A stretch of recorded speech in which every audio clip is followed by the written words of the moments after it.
Damn, Gary, some serious gourmet shit. What flavor is this? That's right, it's the all-hell medium roast private blend. Check out the Geek Coffee Nerdrotic page for our other options like the Decadent, Feathers of Liberty, vanilla-infused flavored coffee. Or if you're looking for something darker, try the Dark Roast FNT blend of the Fellowship. You know what? Just buy all three. GeekGrindCoffee.com. Use discount code Nerdrotic.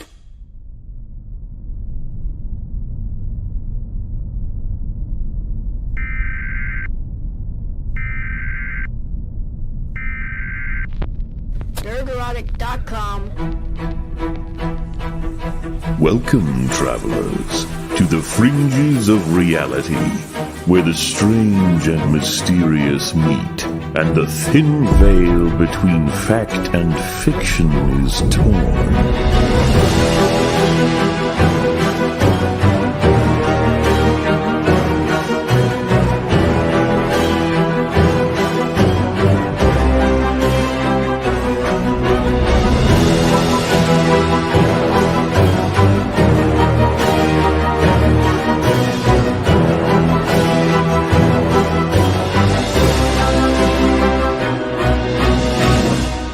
Welcome to the Forbidden Frontier.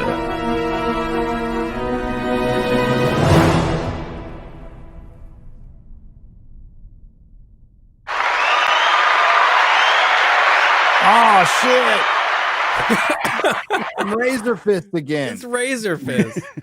Look at that. It's a terrible way to start the show. You were too white, Gary. Very moody. Yeah. It is Noir. very- It's good in a way. We can just How roll did you with do it. that? I don't know how you did that. I'm recording the episode. Oh, okay. Oh. You brought it to us. I forgot to turn the camera off on my OBS. Jiggle the hand. And it's a Yeah, just professional- unplug it, plug it Nope. back in. Turn it off and turn it back on. Well, hey, It's we're too late already for that, X-ray. demonetized on it. So, Are we? yeah, before we started the show, we Wait. were limited. Ben, it's your fault. Really? I'm gonna say it's your fault. It's Ben. What did I do? But you know what? I don't Jimmy know. had the same thing pretty much happen We always too. blame the guest. That's Yeah. what we do. Is we blame the guest. It's a tradition around here. Yeah.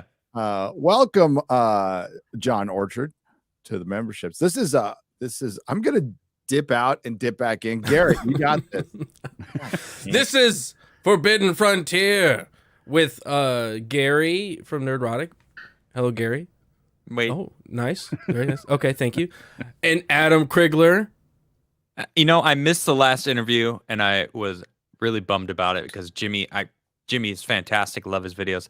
Ben, I love your videos. I'm very excited to have you on the show and just talk to you. I have a few questions about some of the things that you've gone over. We'll get to it eventually. I'm sure some of them are going to come up, and they might even be answered throughout the episode. But I can't wait to hear what you got to say. Well, yeah, thanks so much for the invite. I'm really happy to be here. Like I was telling Gary a minute ago, I've been a big fan of his work and the channel for a long time, like years. So yeah, I'm chuffed to have the chance. So awesome. An X-ray girl. Yes. Hi. And Everyone so far, I've looked on the internet. There's a couple out there, I'm sure, but it's mostly just pictures of X-rays. No. Of girls. No, there's No, only no. one. Girls. There's X-rays only of one. girls. Hmm. And I mean, I guess that's my pronouns as well. Own I'm it, kidding, I'm kidding. X-ray. Um, You are Anyways, the I do want X-ray to girl. praise Ben. I like your videos a lot because I love the videos and pictures that you've taken on your travels. And I think that takes the videos to like another level for me because it's like you've been there, you've seen it, and that's proof of it. And I mean, that just makes your quality even better. Thank you. While I'm watching it. I appreciate that. Yeah, and that was kind of what I'd set out to do, I guess. I was thinking a lot about how to approach these topics in the way that I wanted to, and a big part of it was actually I spent, it was a good couple of years prior to it traveling to try and collect that library of footage because I did want to take a look at a lot of these sites with a fresh perspective. I guess it also helped that it was in the period of time. I looked at the whole space. It's like there wasn't a lot of good footage on these sites. And at the time, you start to get the rise of this consumer grade, 4K stabilized video equipment. And there's all this really interesting information and theories about these sites, typically buried in these books and Graham Hancock and, Robert Schoch and Beauval and all these guys. And I kind of was like, I thought there was room to try and put those things together, like take a fresh look at the sites, in a long format, tease out some of these ideas, explore some of these concepts, and give people a look at it. And that's where it went. I'm very grateful it took off. It's become a bit more popular, I guess. And there's lots of people looking at a lot of these sites now, and people have been for a long time from just looking at internet footage. But yeah, big part of my approach to it is I want to go to these places and do some research and look at them myself. Mhm. Our show was started on looking at Graham Hancock's new show on Netflix, and we kind of just broke it down. And one thing that I really liked about that show is he brings a lot of the data and allows you, the viewer, to kind of put these pieces together yourself and think and like start asking questions like, what really did build these things? And that's what a lot of your videos do really well. You present just very simple data, and you show examples, you show actual footage of you going to these places, and you really get the mind wondering, like, wow, how did these vases get built? Like, if it wasn't, like how I'm still thinking about it. Like, I woke up today, I was mowing my lawn today, and I'm like, how the heck did they make those things? How Like, is while it I'm mowing my lawn, I'm possible? like, why am I thinking of that? It's like you can't even make those now. It's a challenge. Like it's a very hard thing to do to that precision. So yeah, your videos on that vase is It's a funny story. So one of the guys that was in the original couple of videos, one of the engineers that works in like an aerospace contractor, is an aeronautical engineer. He's a certified metrologist. He's got a couple degrees. Super smart guy. Did a lot of the analysis on this on these vases. He called me up at one point. He says, I have to talk to you about this, because once kind of the further work was done, and we can get into this by Mark Kvist of the Unsigned.io website. He's the one who broke it down mathematically and discovered there's this, radian pattern and this whole mathematical language behind it. You might be able to describe these vases in a single algorithm, and it kind of teases out this conclusion that it seems highly likely, in fact, probable, that you need a Turing machine or a computer to design it. Like, and it's best described mathematically. And it's just, he had this moment. He said he was just waking up at night in like this almost this panic of like, holy crap, like what was actually going on? It was that switch. He knew these things were crazy precise, and he knew that there was a lot involved in it, but he just, the mathematical side of it just kind of broke his perception a little bit. And it was this, he's like, this is crazy. He was just like, something was definitely going on. Like, it was that switch got flipped for even him. And it was just, he had to talk about it. So yeah, I mean, I genuinely think some of the work those guys have done on the vases, and we can talk about the details, I think it is revolutionary. Like, I think, and it's very difficult. It's data. I know last week you guys were talking about collecting data and making it repeatable. And the way that they've approached it and I've approached it with this is like, it's all open source. You can get the model, you can download it, you can do the math, you can make your own measurements. Like, it's all out there. You can repeat his calculations on it, do the math yourself. So it's sort of a tough thing to argue with. And we're in the process of kind of expanding our data set on the vases. But yeah, I mean, that was, when you talked about, just my videos and the way Graham takes it, that's been the approach I've always liked to do. My background was science and engineering myself. So I found it's really strange. Depending on the topic, people you hear about like a superficial or sort of an explanation, like the pyramids were tombs, or, they use these primitive pounding stones and copper chisels to cut everything. But when you start digging into it, it turns out, you can look at the experiments, you can look at the reports and look at the work people have done over the years to either try to prove or disprove this stuff. And in almost all of these cases, there's so much more information that's contrary to what we're being told. And that's what's fun, to kind of bring that up and show that and say, hey, look, a lot of this stuff has been tested. This idea of just using, copper drag bars to cut granite is nonsense. And some of the assumptions that are behind kind of what I'd call the standard model of history just don't hold up to any scrutiny. So what is actually going on here? I don't claim that I know. Like, that's the other thing. Like, I'm not saying I have the answers for how this stuff was done, but I do like to think we're pointing out that the standard model explanation of this primitive methodology that achieves all of these things is just doesn't hold any water. It's never actually been proven. And, the burden of proof is on the person who says they know how it was done. Right. I mean, I don't think it's that out there to just question, hey, this stuff looks older. Doesn't it look older? Doesn't this seem older than the box you're trying to put everything in? Yeah. And we know what's behind a lot of it, right? So it's a lot of prejudice, a lot of we don't want to get near the Bible, and and the Atlantis, the whole stigma with Atlantis. But I mean, most of the time, that's not what anybody's saying. They're just saying, hey, and I believe in Atlantis. I don't care about it. I don't care what people think. But I still want the truth, right? So what your video oh God, I'm forgetting what pharaoh it is. The one from the older kingdom that's got the perfect face, the perfect statue, like the eyes are perfectly lined up. The symmetrical. Those statues, most of them they attribute to Ramses II, which was actually the 19th dynasty in the New Kingdom, and they did so because his name is on them. But there's a long party. You mean just like chiseled that's exactly Ramses right. II? Mm-hmm. Yeah, he was, and he was notorious for that. And it's not disputed or controversial to say that these things were rebranded and inherited and reused. In fact, there's a couple of objects, and this is all documented by Egyptologists that have 5 or 6 different pharaohs' names written on them over different periods of time. And his dynasty. His father, Seti I, and his son, Merenptah, Ramses II in the middle, they were notorious for doing this. They would, in fact, Flinders Petrie called him the great usurper because he would go to these sites and find these statues, and then he would carve his name in really deeply. And in fact, if you look at a lot of I can recognize it anywhere, like the what do you call it, the cartouche of Ramses II. It's really obvious once you see it. You see it everywhere. But he'd carve it in, this deep. He'd make it really, really hard to go and erase his work. And in fact, in a couple spots at places like Tanis, you can there's this piece of an obelisk that's been repurposed a couple of times. It started life as an obelisk. It must have broken or something happened, and they took a big chunk of it and used it in a wall. And then they wrote on it sideways, which isn't like horizontally versus it would have originally been vertical.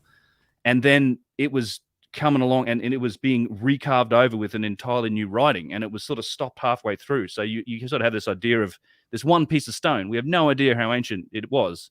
It probably started life as this very precise single piece object, got repurposed into a wall, got written on horizontally, and then somebody came along later and was in the process of erasing that and writing Ramses II on it when it was stopped. And you get this beautiful shot of this blended in hieroglyphs where you could see how they were doing it. I mean, they were very skilled at the carving of writing and their ability to integrate features of objects into the writing.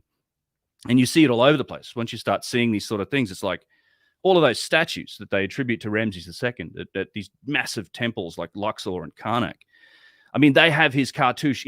They're literally carved in over original features of the statue. In some places, you can see where there's even little lines left from like these originally carved features beneath the cartouche. And it's like, that was never intended to go there. If they had intended on putting that on there, you wouldn't go to the effort of carving these features. And then the other major problem I have with a lot of this is that, and you have to remember when it comes to writing, that is how Egyptology dates and relates everything, right? That's the primary method. If there's writing on it, if there's a name of a king, say Ptolemy the First or something has got his name on a box, then they'll say, yeah, this box was made for Ptolemy by his workmen. Maybe the whole site was made by him.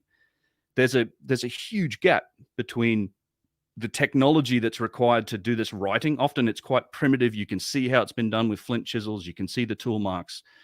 And then you compare that to this just perfection and polish of these incredible artifacts like these statues and boxes where they're able to polish, the inside, like the cuticles and fingernails and eyeballs and insides of ears. And it's just perfectly made with no tool marks. Or if they have tool marks, they're things that I would classify as machining marks, or it's like saws or drills, versus this really primitive writing that comes along that's not polished, that's been done by a flint tool.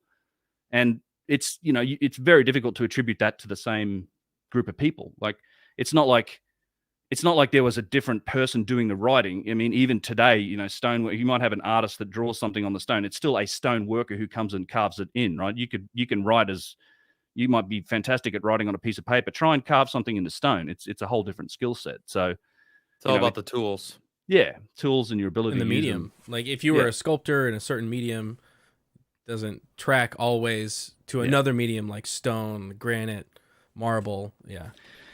Well, yeah, and then that's the thing. That's probably half the reason why my videos are like these hour-long deep dives into like single aspects of Egypt. I mean, you have to. I understand doesn't have the mass appeal of some of the stuff out there about these topics, but I like diving into it because there's a lot of nuance when it comes to these types of things. Like there's a difference between carving in alabaster or marble versus granite and diorite. Like this. It's a world of difference in terms of the hardness of the stone. So there's all these different sort of nuances and vectors you've got to take a look at when you dive into this stuff. And well, the problem with a lot of these videos when they cover these topics, it's very short, quick. You know, it gets your interest, but it doesn't stay. It doesn't last. Like your videos, particularly, go in depth with the mathematics of how things are built, kind of deducing how they would be built, like really trying to figure out this artifact or this, you know, architecture. And some of these videos just kind of go, oh yeah, this is the thing, and then move on. Yeah. I think you make a really good point. Sorry, I just want to say Go ahead. about when you're talking about some of the vases, there's a point where you're like, for them to cut a vase that has sometimes a very soft stone and a very hard stone, to be able to do that without it, you know, ripping out the hard part or completely shattering the soft stuff and go from soft to hard with whatever the same tool would be. That really got me thinking, like, how the hell did they actually create this without in such perfection as well? You know, not even mentioning the lug nuts. Well, yeah, the handles. The handles. The handles are the part that like blow my mind. Like you could think if you put it onto a lathe, you know, they could figure out a lathe, right? You could lathe that thing, but then there's handles there that just completely destroy that. With perfect symmetry, so yeah. Well, that's right, and that was why I ended up doing a second video after the first one, was to look specifically at the area between the lug handles to look at the precision. But there's a couple things in here, and people may not realize that, you know, carving these sort of precise objects and out of granite or diorite or porphyry or corundum. I mean, there's vases with corundum in them that are primarily corundum. That's a 9 on the Mohs scale. Like that's, you know, there's diamond at a 10. You know, granite's at a 6.5 or 7. Diorite might be around an 8, but corundum is crazy. Like it flints like an 8. And you have stuff that's incredibly hard, but also brittle, like when it gets very thin. And Petrie documented some of these vases as being as thin as 1/40th of an inch. I mean, oh wow, absolutely just mind-bogglingly thin. And I've got some of the people that have now acquired vases. I've seen them. They're so thin they're translucent. You put a cell phone light on it, it shines light out. Like, and I've seen these examples in museums myself. But people may not realize it. But carving out of what's essentially a conglomerate, like these stones aren't homogeneous in makeup, right? It's easier to carve something out of steel or aluminum. Sorry, I'm an American now. Aluminum. No, aluminium's better. Aluminium. I like it sounds better. Cooler. It does sound better. Yeah. For the longest time I thought it was two different things. I was like, what's this aluminum everyone talks about? Yeah, but I figured it out eventually. But that's an example of a homogeneous material. It's the same hardness, it's the same material all the way through it. Granite and diorite and these other conglomerates aren't like that. They're like a mixture of 5 or 6 different minerals that vary quite widely in hardness. Hornblende, mica, quartz, and quartz is like very hard. And as you if you're thinking about carving something, like you run the risk of if you're too hard on it, you might rip out a chunk of quartz. Like it might not actually cut through the quartz. It might rip a whole chunk out and take something with it. So if you're you're carving through, you're going from hard to soft at an almost microscopic level in the material itself. So this is, and if you have a result like this vase that we're seeing, that is just remarkably precise, like astonishingly precise, within thousandths of an inch There's lots of analysis that's been done on this particular vase. It tells you a couple things. It tells you, okay, we're already beyond the realm of being able to do this by hand. It's just not. It's not going to happen. But even if it was done with a tool rest or a guided tool that was mechanically guided, it has to be extremely well and like rigidly held. Like you're talking about world-class bearings and rods and screws and all this machinery that's involved in doing that. And it's either that or it's some other more complex thing that's actually varying how hard it's attacking the surface, which is just, I mean, speculation, but it's either one of those two things.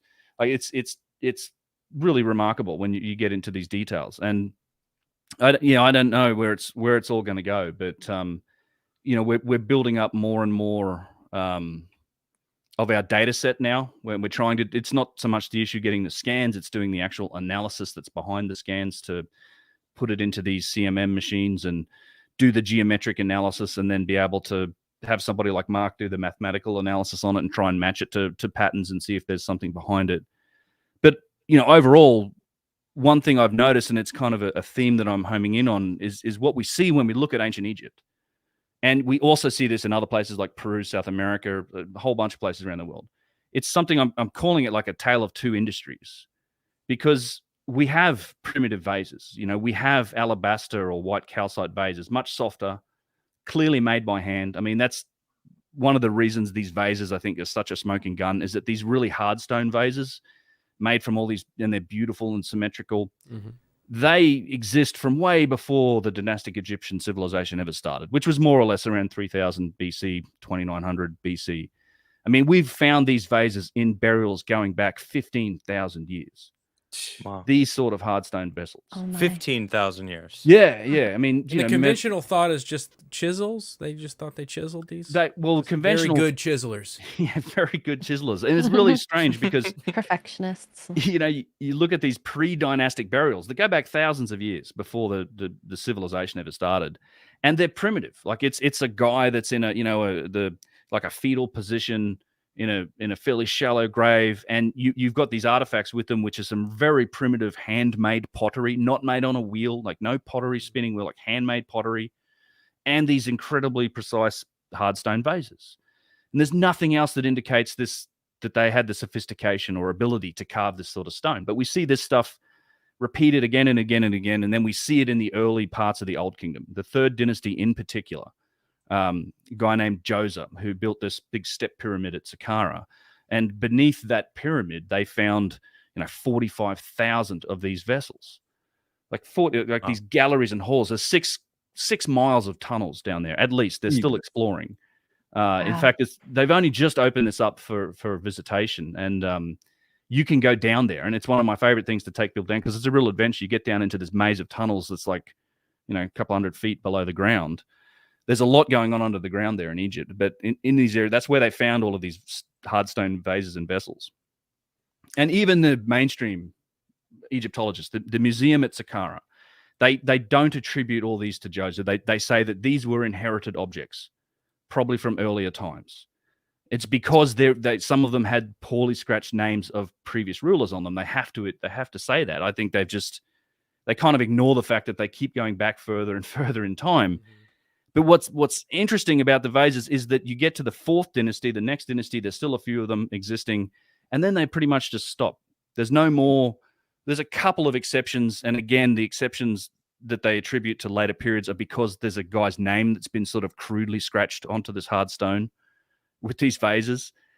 But that's it. After that period, most of the way that the dynastic Egyptians were making vases was in alabaster, in what's called white calcite. It's travertine. It's soft. It's like a 3 or a 4. Very much workable by hand. They're still doing it to this day.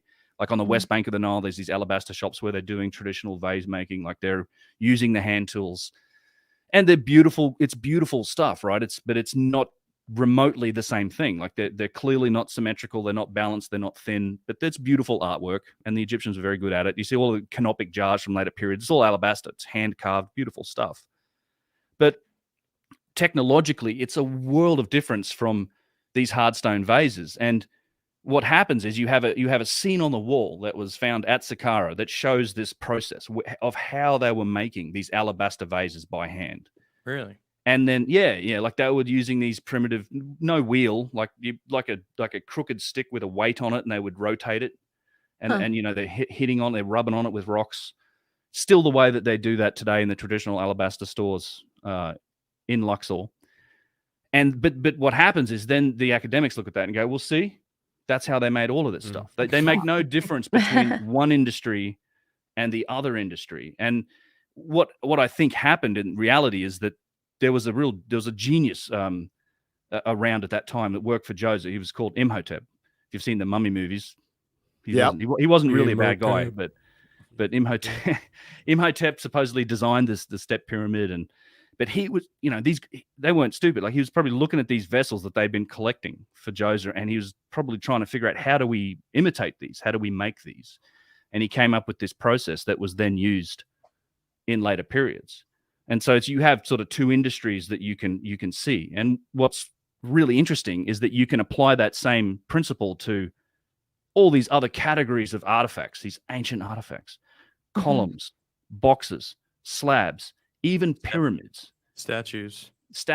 There's two industries going on. There is one that's clearly matches the Bronze Age capabilities of that civilization. It's handmade. They're rough. They built pyramids out of mud brick.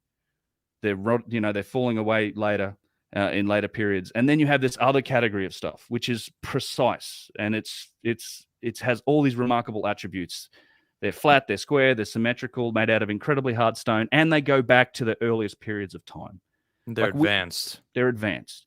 We see this on the oldest of Old Kingdom sites. These giant single-piece columns, like that are 20, 30 feet high, with flared ends.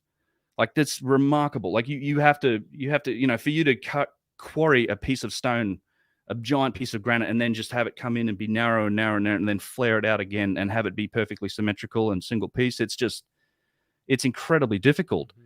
But, in later periods, they were making columns out of stacked up blocks of sandstone, which is a soft stone, and you just stack it up and then you shape it and sharp and sort of, sand it down till it looks like a column, and away you go. So there's this real dichotomy, this paradox of technology that exists between these two industries. And it's very strange to me that the most advanced one of those, far and away the most advanced, also seems to be the oldest, and it's associated to the oldest periods and the oldest sites. So it just isn't logical. Like, is that how technology works? It's not how our civilization does technology. Like, it's a pattern that repeats around the world too. I mean, we've talked about it a lot on this show, and you guys have seen it all over. But yeah, it looked like somebody was an Atlantean file and just collected all the Atlantean, all the dishes, vases, and hoarded them. What a bastard! But these are the questions we're allowed to ask. Academia is trapped, in their paradigm. Plus, they're worried about other academics shaming them, and this is like how we just get stuck. That's the biggest problem I have with this. Is, we finally had people, like Ben and Brian Forrester and many others just like pick up a camera and go. It's like, no, like I'm actually walking around this stuff quite often now, and it just doesn't add up. There's something really weird about that. And I don't think that's such a strange question to ask, really. Yeah. There's just like, and the question's really open-ended. It's just like, this stuff looks a little older, maybe a lot older. Yeah. And you're finding it in what you just said, burials of that don't match. Like the vases don't match the burial that's 15,000 years old or up to that much. Right. I mean, that I don't know. I feel like if there's artifacts like this, why do they go to the common denominator of the easiest thing and just say they all were made this way? As a scientist or an archaeologist, wouldn't you want to know more? Wouldn't you be intrigued and want to find out how this was made? How did we find it in this tomb with all this handmade pottery when this is so advanced? I feel like they've never naturally found anything older, except they have.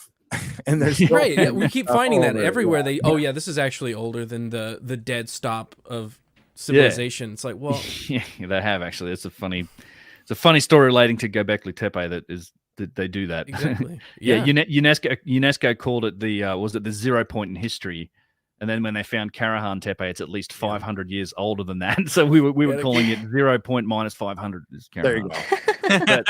but it's a complex question and answer with it's this weight of orthodoxy and establishment that's in place, unfortunately, in the way that it works. And it's what, I know Graham Hancock talks about it a lot too, but the reality is that archaeology, it's not the same thing as engineering. Like there's a lack of interest in general. It feels like, not entirely, but in general, in the establishment archaeology to investigate some of these things. There's a great passage in, I think, Revelation of the Pyramids made by my good friend Patrice Poyard, who's investigating the Barabar caves in India at the moment.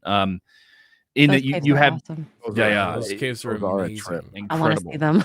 Yeah, so do I. I will be actually, but nice. yeah, it's they have the curator of the Egyptian collection in the Louvre, and she's just said no, there's no interest in in the manufacturing of these vessels. We're only interested in what's in them or what's written on them, and that's because traditional Egyptology archaeology is closer to like language and arts. It's you're trying to put together what the daily life of those people were. They aren't engineers by trade. They don't look at these things and try and figure out how it was made or what it would take to make 100-ton box and drag it down into an underground labyrinth. So they just don't investigate those problems. But the issue is that, I've often said this before, you wouldn't ask an archaeologist to design the chair that he's sitting on. But if it's an ancient chair, he's going to claim domain and expertise and dominion over it. Right. And that's the reality. And then you have, this weight of kind of establishment by its very nature. Establishment doesn't like change, and there's pressures on those guys to maintain the status quo, and it's really bizarre to me in that as much progress as we've made in scientific fields over the last 100 years or so, our picture of civilization really hasn't changed much at all in 100 years. It's like 6,000 years ago. Mesopotamians and the Babylonians, the Sumerians, the Egyptians and the Greek and the Roman and China and all this stuff. And we go up to us like that hasn't shifted a little bit. Even Göbekli Tepe didn't shift it. They just changed the definition of hunter-gatherers to match it. Right. And it's that, yeah, I hope that we get to a point where there's a bit more dialogue and a bit more acceptance for some of the work of who I think are the qualified people to really look at this problem. Guys like Chris Dunn, engineers, stonemasons, construction experts, people that really know what they're talking about. It really should be a multidisciplinary field, but it's not, at least when it comes to the accepted sort of textbook version. But I mean, I've heard this. At this point, I'm not really sure we need it. I don't know. Like it feels like it's one of the reasons there's such a visceral response from the mainstream to guys like Graham, is because this used to be something in Victorian times that was discussed just between these academic peers in their, the Explorer Club and the universities. And then it was pretty much contained to universities. And then the odd guy started writing books. But now we've got the internet, and we've got videos, and we've got this mass appeal, and these messages and these stories and these theories are getting out. And I think that's pretty threatening to a lot of the academics. And in fact, it is. They admit it, right? Exactly. Yeah. Just yesterday, there was a new SAA, Society of American Archaeology journal attacking Hancock, but it has been one of their running concurrent themes is like, how can we get our own Netflix show? Like, how can we become popular and do podcasts and do all this stuff to try and get our side of the story out? Like, I know they're worried about it, and they're not sparking imagination. What Graham is doing and what like Joe Rogan bringing all of you guys on is doing, it's sparking people's imagination and going, maybe I want to get into archaeology. Like, imagine if you were a kid for the right reasons. Right out of right. Like, I want to investigate our past. I want to legit find out what happened, and these things are intriguing me. And imagine if you were getting out of high school and you saw your episode or Graham's show on Netflix, and you go, well, maybe this doesn't track with what I'm told in class. Let me go check it out. Let me look into that. And maybe the next generation will be the ones that will open it up a little bit more and not so dogmatic about it. Yeah, I think it's extraordinary that that the way that Ben and Graham and even Jimmy Jimmy get like I get out there too, but like the way you guys approach it is grounded. It's not. I talked about the progression, how we got here. I read Chariots of the Gods when I was a kid, and the Bermuda Triangle by Charles Berlitz, and watched In Search of, and Ancient Aliens, and I think Ancient Aliens brought a lot of people into the ancient lost ancient civilizations, and then we're like, well, maybe it's not aliens, maybe it's just us. That's what I think. And that's still extraordinary, but you guys are taking a really grounded approach towards it. Like, this is an extraordinary claim, or is it that extraordinary to think maybe a comet or something, plasma from the sun could have wiped out a civilization? I don't think so. We I forgot the name of the Russian town, but back in 2013 when there was that air burst. Chesablinks or something like this. Yeah, and every Russian caught it on their car cam. It woke me. I'm like, holy crap! I mean, I didn't even think about the fact that if there's an air burst of an asteroid, that I've got like a certain amount of time to get the hell away from a window. Like, that's something I didn't think about till I saw that video. I'm like, holy crap! So there's certain things and Tunguska, that, and I think that's what Chelyabinsk. Chelyabinsk, yeah, it just rolls off the tongue. But and that's something Randall brought up in one of his early, Joe Rogan appearances too. And I just don't think it's that extraordinary now. And not to bring it to us, but like some of us here call out what's going on in culture, and we've been getting resisted, and that to see the same things being called, like, they're calling Graham the same shit they call me, which is hilarious. That's exactly what happened. Yeah. And I noticed that too. I was like, they were trying, and that had been going on for years. And by the way, just so we know, like 2016 or 17, no, maybe not that early, but yeah, at least 2018, they were using the same talking points, because you have it's been the same figures attacking Graham for years. The same guys, John Hoops, Jason Covalito, Flint Dibble, these guys that are, and particularly Hoops, who I've had run-ins with as well in the past. But it's the same talking points. I think that because they're on the same sort of, I guess left-leaning side of this, but he's been trying to use those same talking points that get applied in popular culture against Graham, because I mean, obviously that's been working effective. Well, for a few years. Once Graham comes out with his show, and you've got perceived right wing guys like Rogan's in it, or Jordan Peterson as part of the trail or whatever, and then you're the people looking for a response to it because they don't like that political version or that political leaning, go and find these voices and amplify them, and all of a sudden you've got these articles being written in newspapers that use the same talking point. It's the same thing these guys have been saying for years, but you're right. It's exactly the same thing that happens in popular culture, in Hollywood. And it's the same empty rhetoric. It's the same. It has the same value as the arguments, in popular culture do. It's just like, it's just a dog whistle. I think it makes the smart people want to leave them and go, look, let's find our own way. There's more to it than what these people are saying, because I think in pop culture and at culture at large, people are waking up to the fact that anytime you call somebody a racist, you go, wait, let's actually look behind this, because it's probably incorrect. Yeah. Oh shit. Not another threat to democracy. I know. Right. Oh man. Before we move off of the vases, I know that at the end of a couple of your videos, you had a bunch of engineers that were reaching out to you. You were getting lots of emails and stuff, but particularly about people who wanted to try and replicate this stuff. Yeah. I know you opened up the 3D scans to the public. Has anyone actually been able to replicate this in the same kind of material that we've seen? Not so far as I know. Okay. I would love to see somebody with access to a super high-end sort of 5-axis CNC mill make one out of steel. I don't care what material, clay. I don't care. And just something that you think you can get it as to the same precision levels. Ultimately, of course, making out of granite would be good. But not as far as I know. And I did have to add a disclaimer to my videos.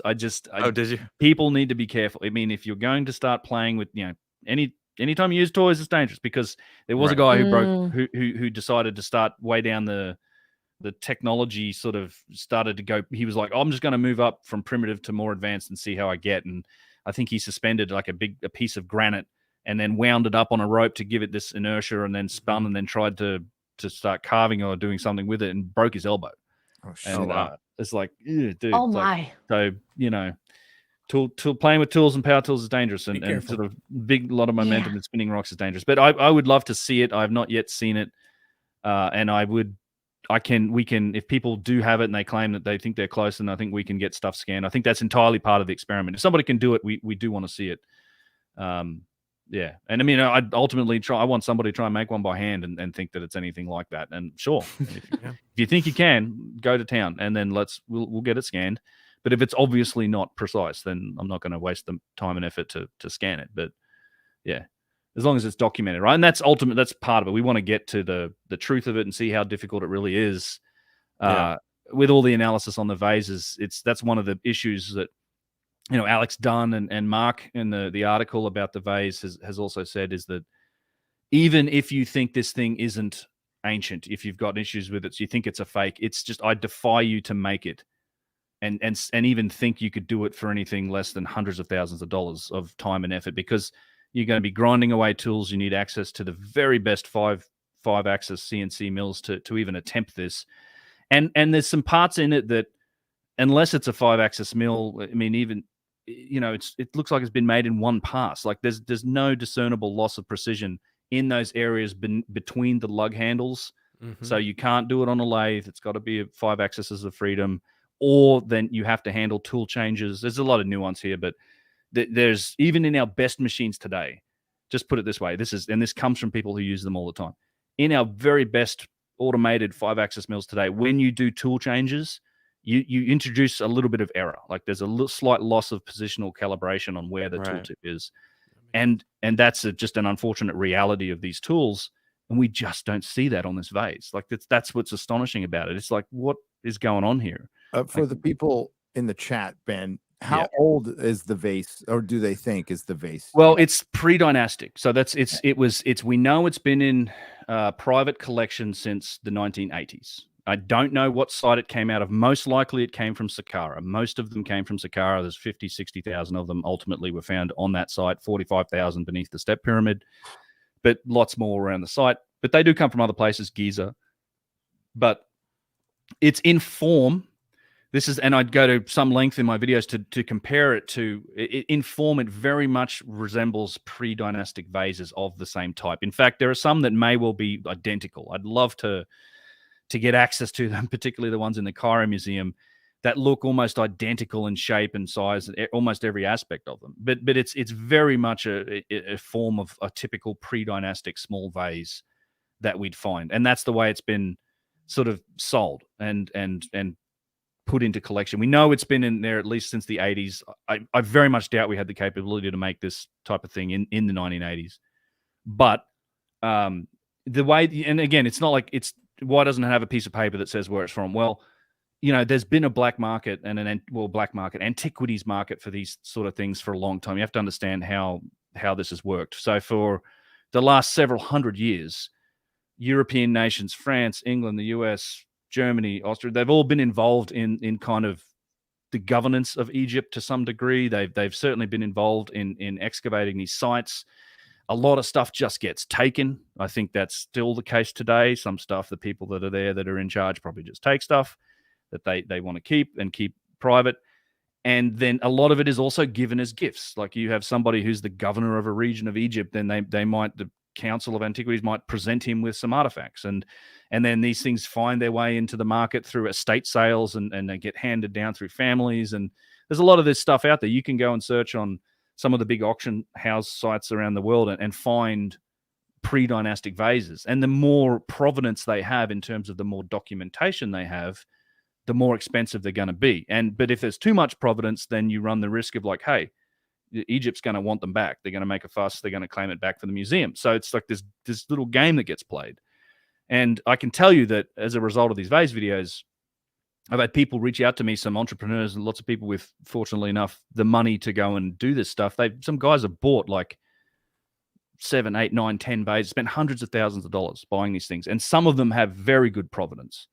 Like you're talking going back to the 50s or 40s, and they know how it got into the private collection because it was given as a gift by the authorities in Egypt. So there's not really any question of it being, a modern fake. Even though I don't put any weight to that argument, but so we do plan to increase our data set, and then obviously it's like if it's an academic who's complaining and says, "Oh, this could be fake," well, you guys are the ones that have access to the museums. I've asked repeatedly. Test it, please. Yes, or give me one of your toys. Like, we'll bring a machine. They're open up it. Open up the glass case and let us test one that has impeccable provenance, because I guarantee you we'll get similar results. Like, and I'm just looking at from eyeballs and from photographs and the examples that I've seen. I can almost guarantee you we're going to get similar results from a lot of these artifacts, and then your objections about provenance go out the window. So, do you think that that's going to actually happen? That the Cairo Museum would actually open its doors to the likes of you and the professionals that you're working with? The Cairo Museum might be one of the last ones, to be honest, in Egypt. But I am working on some museums, and that I've had positive. So the Petrie Museum, for example, it's actually on university grounds in London, and the College of London, I think, and they have you can get research appointments, and I've been having an ongoing dialogue with them about scanning stuff. So I also there's a potential, I don't know, but potentially we've at least got some dialogue, it seems, happening with the British Museum, and that's the thing. All of these museums have access to these sorts of artifacts, not as many as Cairo Museum and obviously what they've got in Egypt, but a lot of these museums have a lot of amazing artifacts. Like, so I'm hopeful that we'll be able to do that. I mean, I do think that if nothing else, what we're doing is digitally preserving these artifacts for all time. Like, you are getting a micron level analysis and record of this artifact that's going to exist forever, as long as there's computers to look at it on. And I would hope that maybe if we can get that ball rolling with some of these institutions, that might open the door and put a bit of pressure on other institutions to maybe and legitimize it a bit more. Because that's what I'm hoping. But yeah, I do hope that we'll get into some museums. I think that should happen at some point. You guys are the best promotion for a museum. Well, that's true. Like, you would think, like, hey, we're going to do a test on this, and if there's something they find out, that would bring a lot of people in, that would make, hey, this one bowl we found, or vase, it was 6,000 years old. Yes, 15,000 years old, maybe. Older. Yeah, it's why I don't really worry about getting. I don't think I'm going to in any risk of like, oh, they're going to throw you out of Egypt. I bring people to Egypt. Like, I love bringing people to Egypt. I think they recognize this. Hey, that these so-called alternative perspectives are bringing people to it, and I genuinely do believe what you just said. And we mentioned, it kind of came up earlier. It's like, why the mystery is part of it. Like, actually, if you can show people the true mystery of these places, it's interesting. It's much more interesting than saying, no. We know how it was done.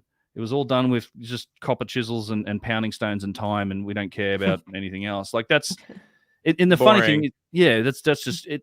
I think that sort of authoritarian response has come as a response to the growth of the internet and the books and the alternative and the independent researchers that are really able to get their message out, because that wasn't always the case. Like, it's one of my favorite guys from history is really Flinders Petrie.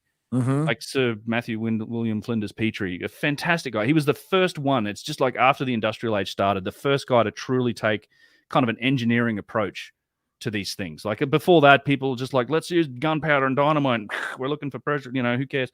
But he was like measuring and analyzing. And this is how mind-blowing this is to me. Like, he was one of the first people that had the actual context to even understand the challenge in what he's looking at. So if he's looking at like tube drills or saw cuts, it wasn't until the industrial age of our society that we had sufficient context to even frame that up. It's like you take a dead phone, a cell phone, back in time a couple hundred years and show it to someone. They just go, well, that's a shiny piece of glass or something. You don't have any context to frame it, but it took us until the industrial age to actually get enough context to start framing the problem.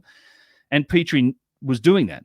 But he and a lot of his compatriots at the time also admitted the mystery. Like, he was scratching his head. He's like, how the hell are they cutting into stone like this? Because this is it's a spiral groove on these tube drills that we see being made into granite, and there must have been tons of pressure on this thing. We have no idea how this could happen. They were admitting the mystery and discussing it, but that all shifted in the last 50 or 60 years with our mainstream academics who sort of moved over to this point of like, no, we've got it all solved. We've what got if the answers. problem is we discovered, the Industrial Revolution started, and now we just assume that is how they did it. We just go, oh, they must have done it how we're doing it now. It could be a completely different path. Yep. That's exactly, and it's one of the points I try to go to some extent to make. Like we have an instinct when we look at the past to look at it through our frame of reference, like our understanding. Graham Hancock calls it an electromechanical approach to problem solving. And all you have to do is consider the growth of technology in our civilization over the last 50, 100 years to understand that we'll know more about science and physics and the universe in 10 years, in 100 years, in 1,000 years. So therefore, there are whole areas of technology and science that exist outside of our current understanding.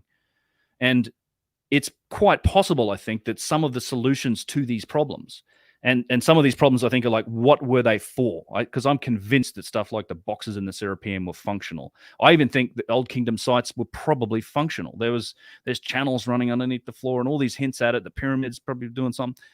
These boxes in underground rooms and pyramids is a real mystery. Like, I think they were doing something, but some of those answers might be outside of our realm of understanding. And all we have to do is admit that and approach the problem with an open mind. And we might actually start to learn stuff. Like, we have to then apply ourselves like we are with the vase, and we're learning things. Like, we might be learning the mathematical system that's behind some of the design work that went into this stuff. And who knows what that'll lead us to. But if we do nothing but say, you know what, we found a bunch of pounding stones and copper chisels, therefore it's all made by pounding stones and copper chisels, we're never going to learn anything. But I genuinely think you're right. I think that some of these answers may lay in these realms of technology or science we haven't discovered yet. Who knows? Resonance and molecular, this or that. We don't know. Ben, I know you say you don't want to ever be the guy who claims to have answers, but I really am curious at what you do think either created these vases or what you said that you believe that you just said it. You said that you think some of these things were functional. Yep. Like what? What do you think their function was, So I think even the vases were functional. I think in a lot of cases with the vases, well, I think they became vases later, and the same as the sites themselves, right? I think that the dynastic Egyptians were connected. You can't disconnect them from Atlantis or the builder culture, whatever you want to call it, because they themselves are connected to it. I actually think they were imitating it in a lot of ways, because I think some of these statues are representing it, and I think they then tried to activate and use this stuff through ceremonial purposes, and they became ceremonial and religious spaces. But in terms of and they didn't have the ability to turn them on or activate them. What they were for, I don't know. I mean, all I can do is speculate as to potential hows. I think it probably has to do with energy generation, one way or the other, or storage, or manufacturing. So this is the thing.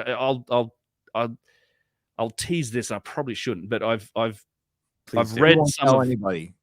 Yeah, all you guys in chat, keep this quiet. Yeah. I've read some of Chris Dunn's new book that's coming out. Like I've been going back and forth with him. He's doing the follow up to the Giza Power Plant. Yeah, and he addresses this. I'll just say this: he addresses kind of that question in a very interesting way, and it blew my mind kind of in the way that he approached it. And I think he puts it into perspective very well. Like we don't. That's the thing. Like if you've read some books about like nanotechnology and assemblers and all this type of stuff, like we could be, and you look at the small scale and the big scale, like we could be looking at technology that's either too big or too small, such that we don't even recognize it for what it is. And I think some of these artifacts and objects may potentially, this is pure speculation, may be components or parts of that system. Like, and I do go as big as thinking that even the multiple sites up and down the river, the pyramid sites, could have all been connected, could have all been part of a single system. I don't know. The boxes could have been used for manufacturing something or storing something. I mean, But clearly, just looking at the functional requirements they had, so for example, the Serapeum boxes, like they anchored them into the floors, like they literally lowered them into these alcoves and sunk them into like indentations in the floor, so they can't move. They went to extreme lengths to maintain the solidity of the box in terms of like they were scooping out cracks. Like they went to tremendous effort. If there's a fracture or a crack in the stone, they would empty the crack out. That's all these scoop marks on these boxes. And then they made them sort of geometrically perfect and polished them up to like a mirror. So what does that tell you? Like, is it if that's truly a box for a bull or a sarcophagus, you could scoop that thing out. Doesn't need to be square. It doesn't matter. You fit the bull in there. You slap the lid on it. It's got cracks. Who cares? You color within the lines. You're good. You put it away. You never touch it again. But there seems to be these requirements they went to extreme effort to meet. It has to be able to stand up to vibration and pressure, and it has to have a hermetic seal on it. Like that's why the lids are so perfectly aligned with the tops of the boxes. It's literally a hermetic seal. So there's some, we can kind of start to tell that there's these functional requirements that are part of these objects that it is there's a relationship between precision and function, right?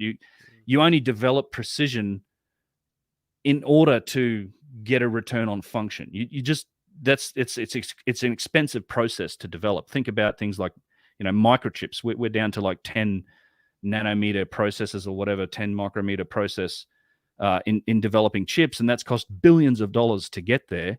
But we do it because there's such a strong return on, like power footprint and utility. Utility is worth what you put in it. Yeah, there's a great book that documents the rise of precision in the modern world. I mean, we're looking at examples of precision here with these boxes, but the reason that we have precision today was essentially started with the manufacture of cannons, like naval cannons. They used to just cast them in this rough mold when they're hot and then fire them to sort of make the barrel like straighter, and then hope it would be accurate. And they figured out, well, actually, if we take a bit more time, we'd use a different process, we can start to get more accurate and more precise. And then the steam engine came along, and we needed to make cylinder heads flat, and we needed to be able to hold pressure in vessels and watches and chronographs. And so we developed precision over time, but it was always trying to chase function. So whenever you see precision, it's not just done for artistic reasons. It's like they're trying to chase function. Then that's what I think we're looking at with these boxes. And then, the result of that also is once you have precision in your manufacturing system, now you can apply it to everything. So we start to see it in statues and other things, because I think it's difficult to argue that the statues were functional.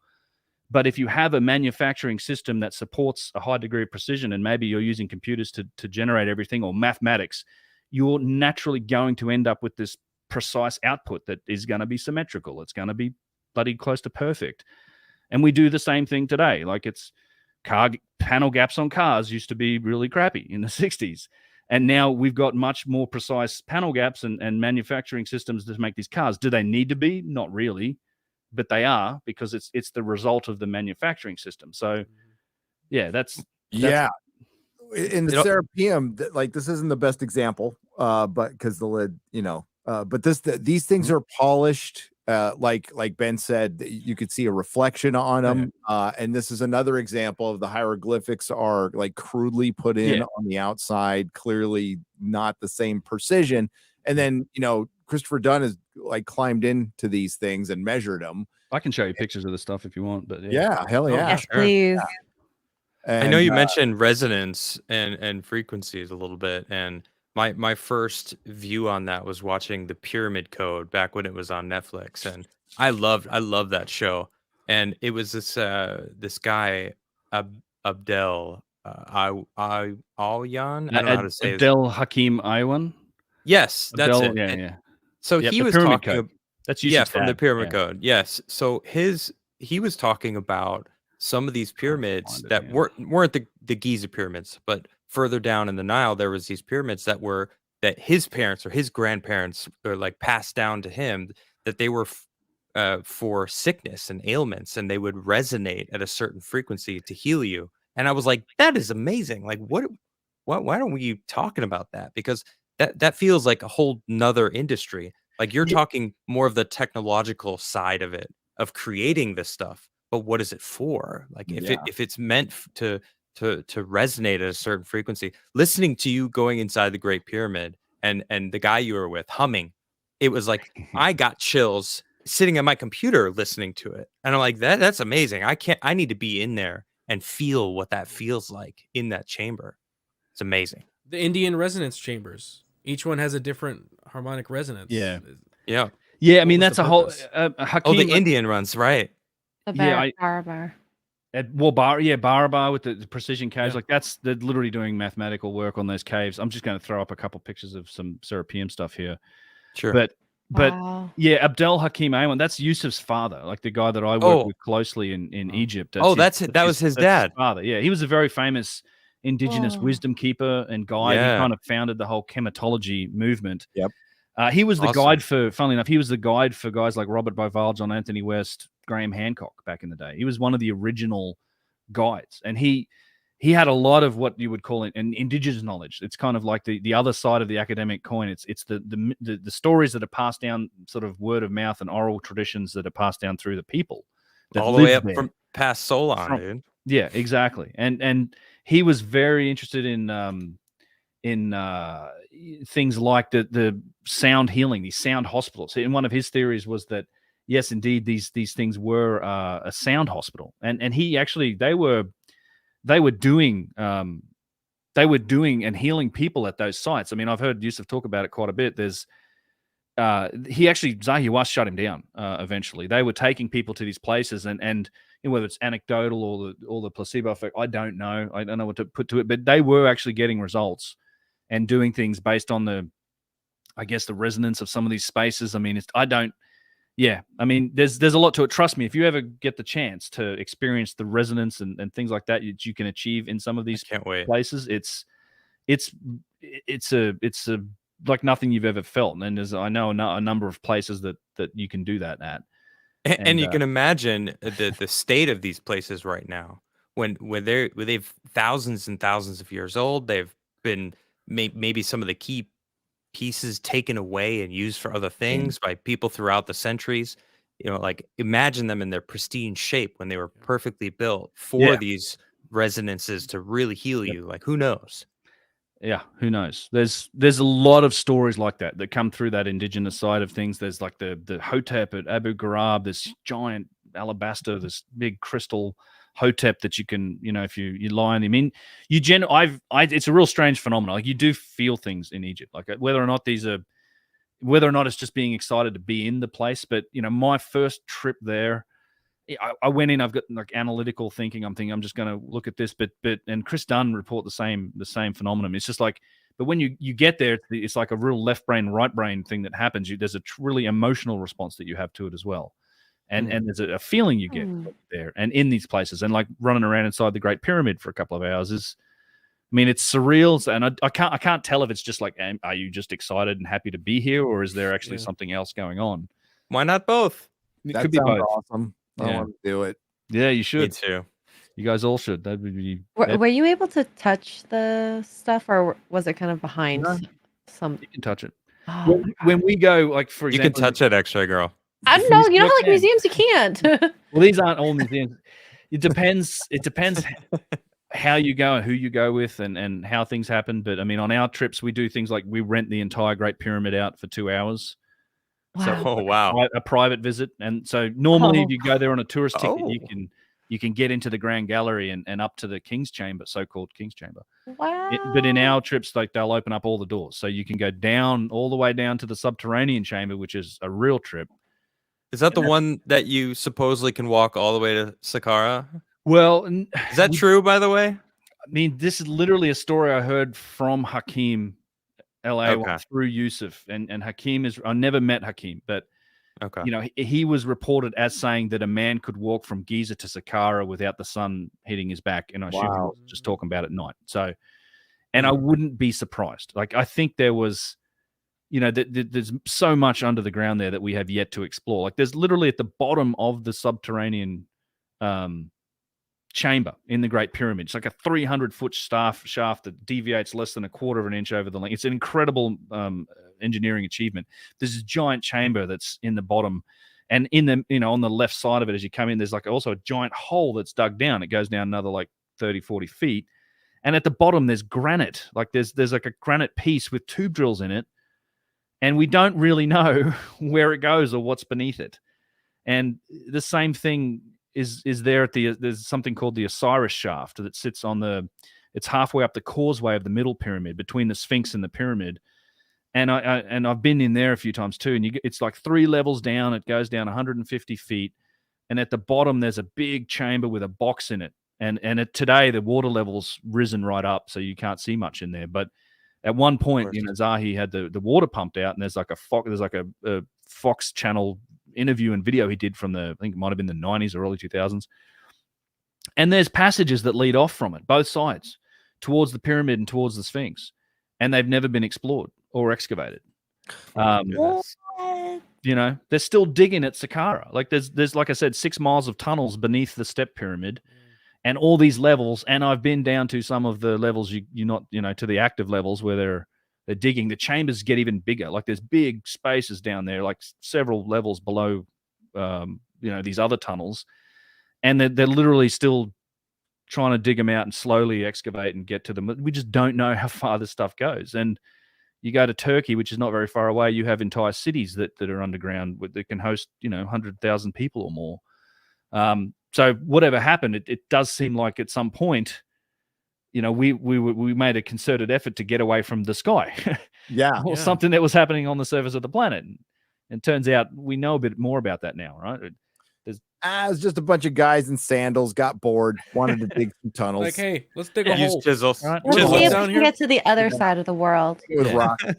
we got sick of building monoliths. Now we want to dig tunnels. Yeah, just hunter-gatherers doing their thing, right? Exactly. Hunter-gatherers. Yes. Well, and chiselers also. Very skilled chiselers. Yes. The part where I just left off on the live stream, you were it was right before you went to Karhan Tepe. You were talking about Göbekli Tepe. Yeah. And you talked about all the tools they have found, like incredible number of tools, like way more than they needed for what was there. Right, for processing maize and barley and grind, all these grinding tools, like way more than they needed. So we don't know why. It was a school. The interpretation they put is, these hunter-gatherers would gather here once a year, and then they'd have a big festival, and everyone would go to town making a bunch of food, and then they'd leave or something. It's this random interpretation that doesn't really make any sense. It's just you're just making assumptions based on what they found. But it is puzzling that they found so many there, and it's this kind of, to me, it's all indicative of civilization. But what we really learned about Göbekli Tepe, having been there and then diving into the research, and I got Kyle and Russ, the Snake Bros, are doing a great job. They're going to I know they're working on a video for it that's going to explain this in very good detail. But it seems very evident that we're talking about multiple periods of occupancy. And again, it's like one of them seems to be pretty primitive, like Neolithic hunter-gatherer style. But, at the same time, it seems like those people were developing agriculture. But that may have been a later occupation to the people who actually built the stone circles and the monoliths that are there, because it's really strange when you look at the pictures of it. All of the dating has more or less been done based on like the walls that have been built around these enclosures, and in a lot of cases, these walls have been built from broken pieces of T-pillars, and they are encompassing the T-pillars to the point where you can't see a lot of the carvings. It's like they were built up to almost protect them, and maybe they were restoring the site. So it's like, how long was this here to have these T-pillars fall over and break or to be eroded like you see in Karahan Tepe, that eventually some other culture comes along, finds them, goes, this is a really interesting, cool site that's got these depictions of animals and things, and then starts building these walls to protect it and encompass it. And then they bury the site, and 10,000 or 11,000 years later, we find it and we start dating the material in the walls, and we go, well, this was buried,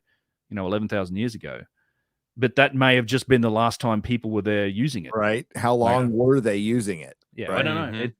it could be vastly ancient. I genuinely think that place could be vastly ancient because we're just scratching the surface too. Like Göbekli Tepe wasn't considered to be very important when it was first discovered. They thought the stonework was too good to be very old. Initially, they said, this is too good. It's not that primitive. And it wasn't until this is in the 50s and 60s, and then in the 90s when Klaus, I want to say Klaus Schwab, Klaus Schmidt. Don't do that. Yeah, we will take over the world. The German Archaeological Institute dug it up, and they started to get these amazing results through carbon dating and looking at the material. Like, shit, this is really old. This should change the picture of history. And they thought that was an anomaly, like this one site. And then they found Karahan Tepe, which is nearby. Is Karahan Tepe older? It's older. Yes. It's 5 times bigger, and it's older. That's when I was watching that live stream this week about it, it looks like it's more primitive to the point where they're digging into the bedrock instead of building up their own T-posts and building their own structure around it. So you actually have some pretty sophisticated bedrock work. So actually using the bedrock technology to do it. Yeah. If you're carving into sort of like the way the Sphinx is carved, right? It's connected to the bedrock. You're carving away something and leaving something behind. That's actually a bit more sophisticated than carving a separate piece and bringing it in. Karahan has some indications that they were doing a lot of that sort of bedrock carving. And the other thing to note about those sites is, like, we've uncovered about 5% of Göbekli Tepe. We don't know what it is. And it's probably about 1% of Karahan Tepe that's been uncovered. So, really wow. exciting. There's stuff at Karahan. Like, there's a T pillar in a quarry just around on the other side of the mountain. It's got to be 25, 30 tons. Like, it's a significant effort to move stuff like that under any circumstances. Is this the one you're talking about? And the excavation is that's it there. Yeah. Relatively new. Yeah, because I remember seeing video of people going there before they did anything. Yeah. And it probably looked like what Göbekli Tepe looked like before they started excavating it. And I was just like, why aren't they doing it? I'm glad they are. And they just got started, right? So yeah, they started, I think, 2019, and it's these things don't happen with big machines. It's a painstakingly slow process, but because they're sifting the dirt and all this, but they're getting there, and you can just walk around that area and you'll just see the tops of T-pillars sticking out just everywhere. Like, there's probably 1,000 T-pillars on that side. Oh my, cool, crazy. And not only that, but they've now discovered 40 to 80 more sites in this region. They have discovered 80? Between 40 and 80 whole sites. Yeah, like sites like Karahan and Göbekli Tepe. Not attached to Karahan. Like a full city almost. Yeah. Civilization. Civilization that's right here. Civilization, right? That's older than the 0 point. Gatherers, okay? They were hunting. right. Very entrepreneurial. They were hunting and gathering together. They were just guessing. They were like, what about tea? Like crazy. They were the ultimate weekend warriors. They invented, carving in relief. Carving. Hey, dude, check out. I made it's a goat. Check it out. It's a goat in the tea. Oh, did you just figure out relief carving? Yeah, I did. Yeah. Just high relief carving. It's easy. It's just, totally easy. And just imagine what you have in abstract too. Like, let's invent abstract. Yeah. There you go. Hey, I just noticed it's perfectly in line with this constellation. Oh, I did that on where I purpose. was going. Yeah. I did that on purpose. Happens to match the sky. Owen, we've aligned these. We just so happen to align these stone circles that Göbekli Tepe in an almost perfect equilateral triangle that also has characteristics of cosmic alignments and things like this. It's coincidence. It's just coincidence. We're just really just hunter gatherers getting away from the women and children for a weekend and. That's what boys being boys. I can imagine one of them just sitting there chiseling, like, I just don't want, in like 10,000 years, the last thing I want people to think of me is just a simple hunter gatherer. Yeah, I'm gonna be somebody. I'm an artist. Okay, they're gonna remember me. Dang it. Yeah, loincloths and butt flaps. That's what it all was. Yeah, yeah. But the good old days. It's a whole. I think it represents essentially a massive lost chapter of our civilization that we don't know much about. And it's funny that we're also seeing the same thing in the Amazon. So it's kind of gives you an idea. We don't have a really good clue about what's happened on this planet since, and a lot of this stuff may be before the cataclysm, right? The Younger Dryas. It's just, I mean, that was such a earth-shattering event, and it literally changed the surface of the planet, and it wiped it. I love Graham's analogy for it, like we're a species with amnesia. That's such an apt way of putting it, and it's I don't true. understand. I don't understand why that's so difficult for the mainstream to neither do I to adapt to, because there's so much evidence. It's insane. Ego's powerful. It's great. I mean, you listen. Yeah, combination true. things. You listen to Randall talk about the Scablands, and you've been to the Scablands with him, right? Many times. Yeah. Yeah. I mean, I haven't seen it myself, but I can imagine being there, seeing it. Oh, it's just once you get a scale for the event, like the channel Scablands. If people haven't seen it, it's like people. I know people live in Seattle that have never heard of it. It's like go drive a couple hours east, see what you see. But it's actually one of the most spectacular places you'll ever see.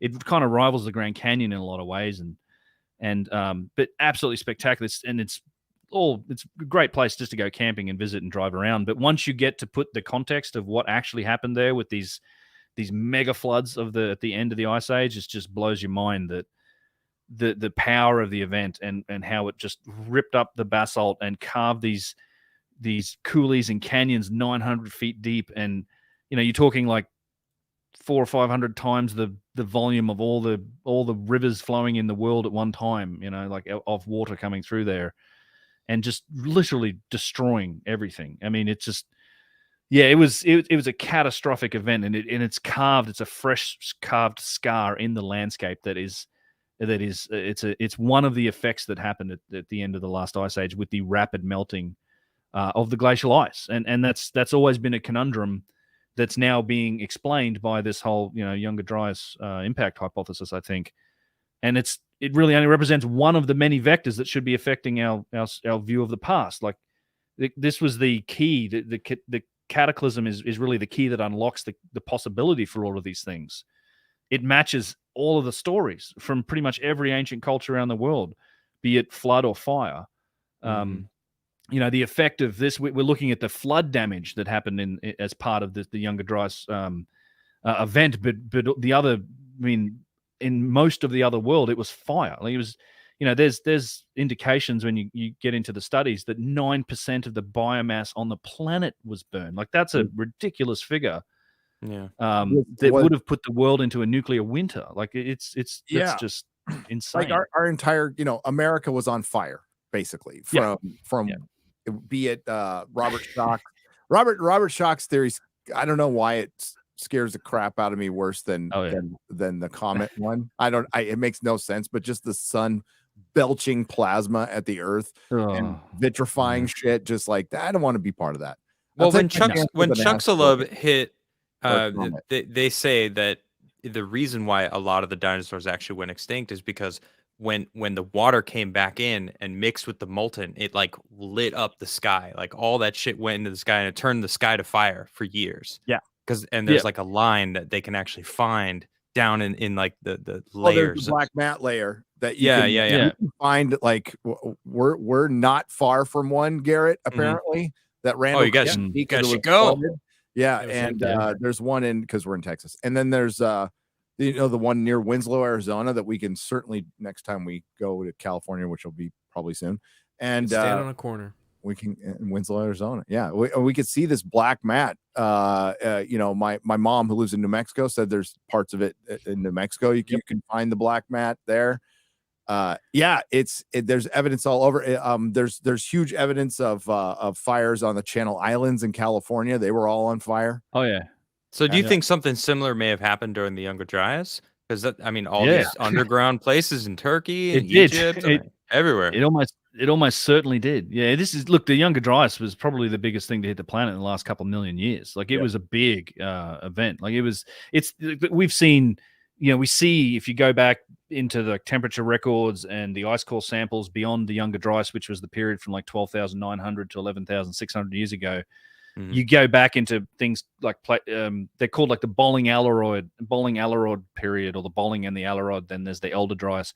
We see some variations in temperatures, but the Younger Dryas is the only one that's really associated with a megafaunal extinction event. Like that's the big clue too. Like it's like half of the megafauna on the planet went extinct in a really short period of time. Yeah, right down to a couple of birds. You're talking like hundreds of years.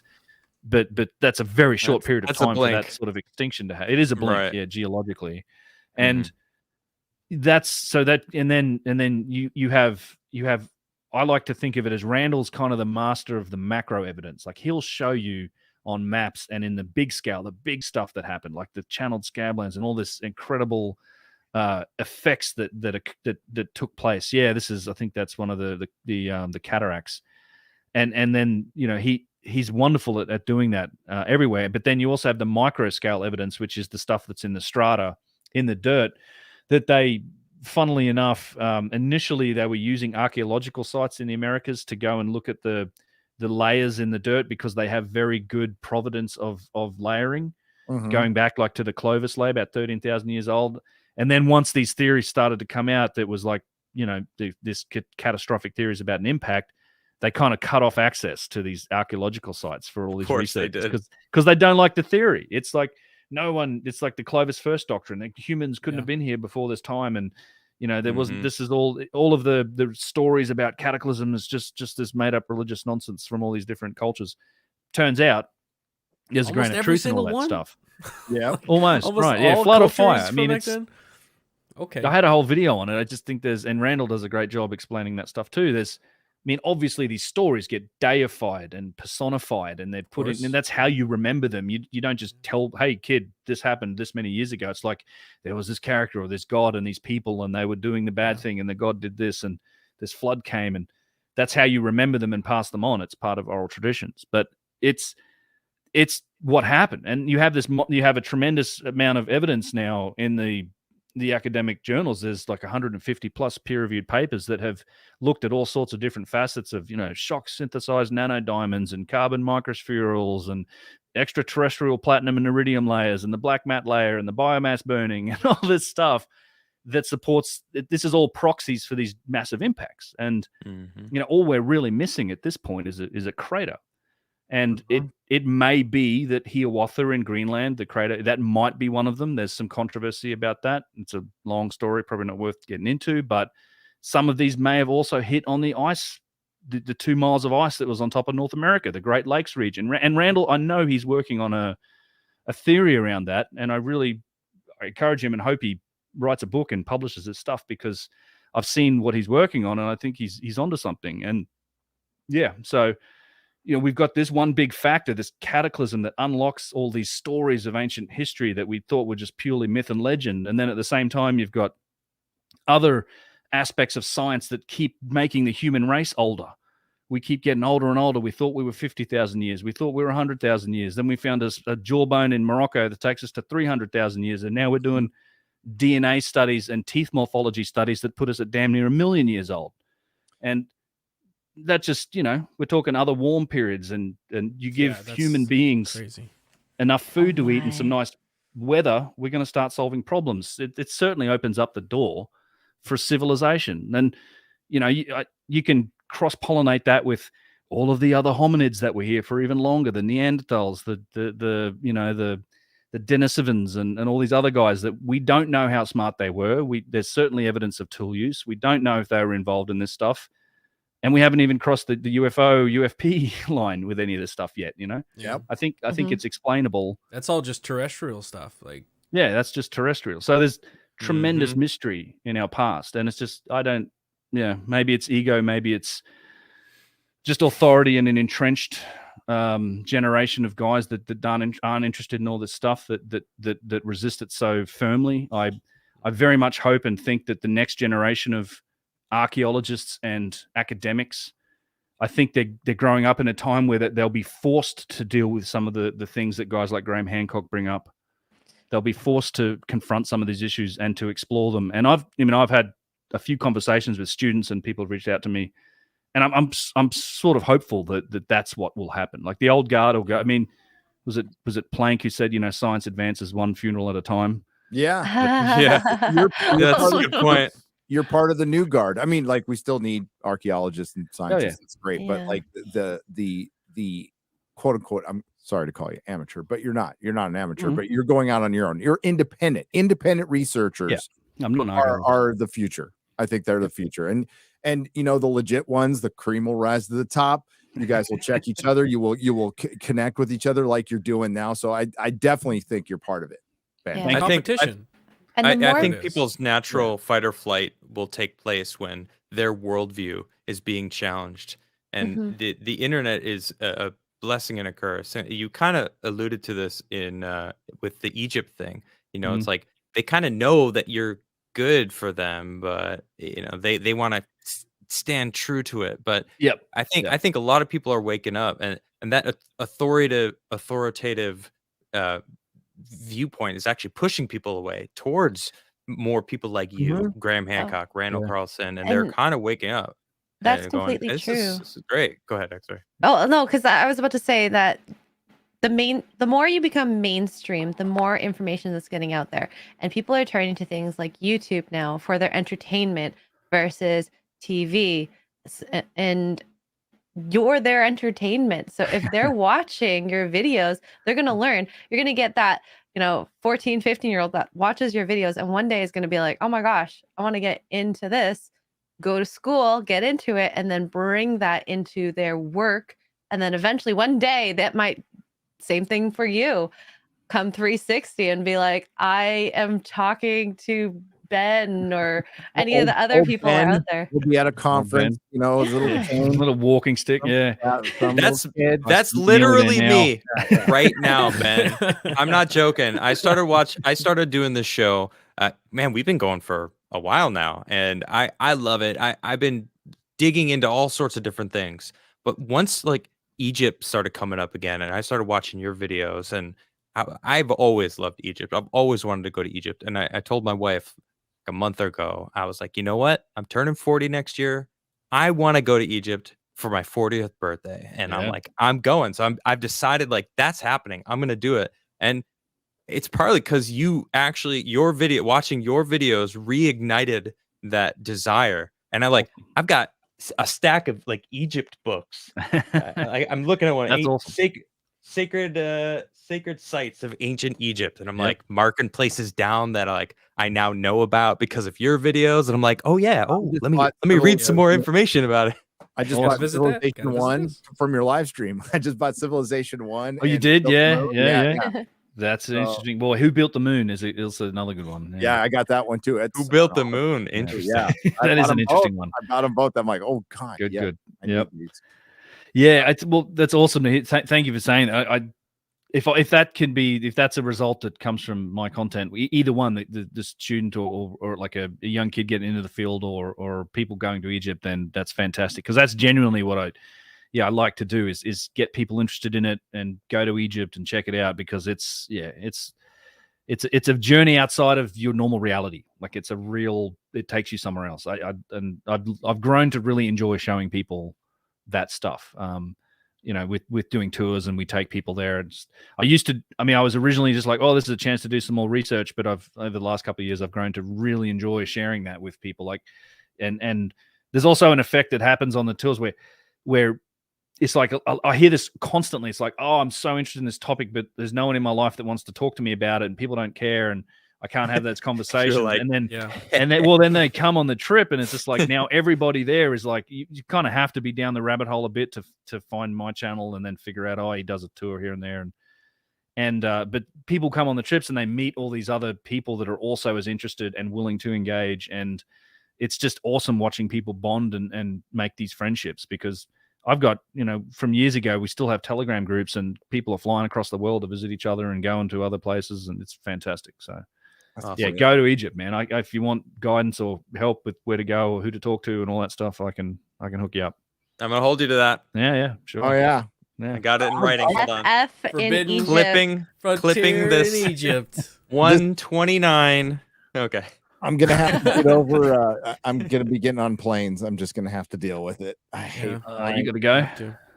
Yeah. Oh, I'm gonna go. It's worth it. We're gonna go to Egypt. I thought you said you had to go now and get on a plane. Oh no. I'm going to Egypt right now. No. That's it. I'm out of here. Off to the pyramids. I'm getting on a plane on Wednesday, but oh my! I hate flying, dude. But we're going to Egypt next year. So awesome.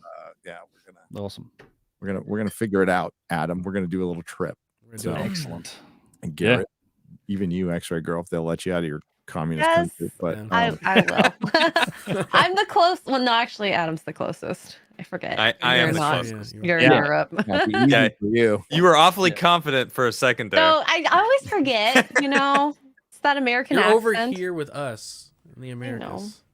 Yeah, I'd recommend it to anyone that's interested in it. It's at least once. Check it out. I mean, Egypt. It's just something. I mean, there's lots of places to go that are super interesting, but it's tough to beat Egypt and the pyramids. Like it is as famous and as it is for a reason. It's you just the first time you're driving through Cairo and you start to see the actual size of the pyramids. You see them on the skyline. They kind of dominate the city around them. They're bigger than. I mean, even you see the images. Trust me, when you first see them, it's just like Jesus Christ. I didn't think they were that big. Like they're. It's I can't wait. Yeah. I every time I go, I get little chills like when I see them and go and hang out. And the first thing you think is, how? Yeah, it blows your mind immediately. How? Yeah, just look at it and go, nah. Yeah, no, this wasn't. Somebody was like, "Let's build a pyramid," and they did it. Yeah, you know what this desert needs? Some giant stone triangles. Yeah. Pointed in the direction And somehow of... they did it.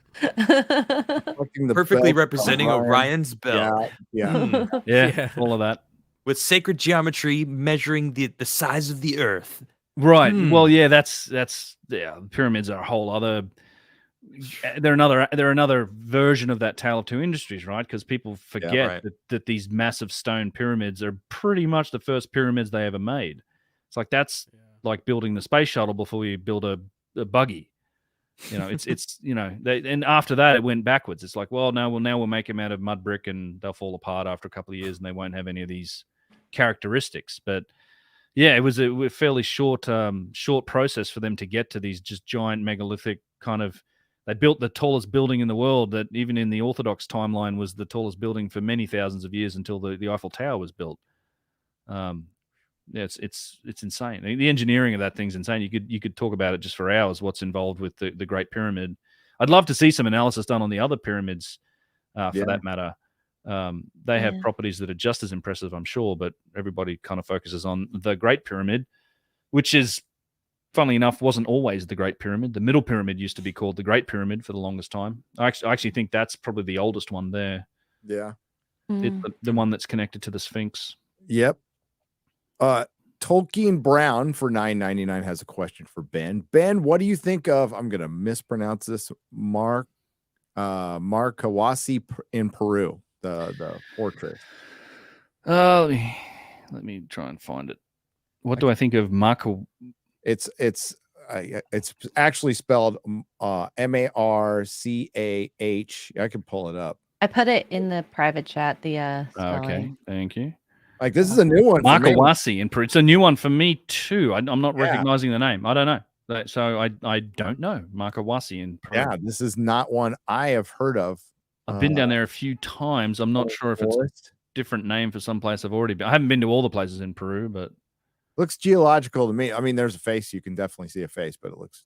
Looks geological around there. Looks. Oh my goodness. Yeah, that's cool. I've never seen that. I don't think I've ever seen a picture of it before either. But yeah, that kind of looks geological to me. That looks trippy. I'd go. It does. Yeah. That'd be awesome. Check out. Depends on the type of stone, and I mean, it looks like erosion or something. I don't know if there's blocks around it. You do have, Peru is one of those places that has very clear distinctions between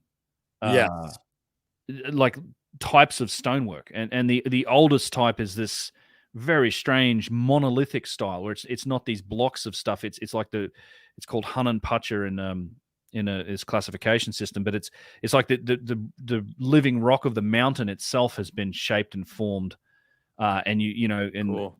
Definitely looks like there's definitely carvings in it, and you have the strangest shapes and arrangements of things. It's quite bizarre, and it was obviously also treated very respectfully and almost worshipped by the later styles, because then after that you have on top of it is always the megalithic style, like the stuff at Sacsayhuaman, the cellular polygonal masonry with the giant beautifully fit together blocks, and then on top of that you have this third style, which is the Inca style. Yep.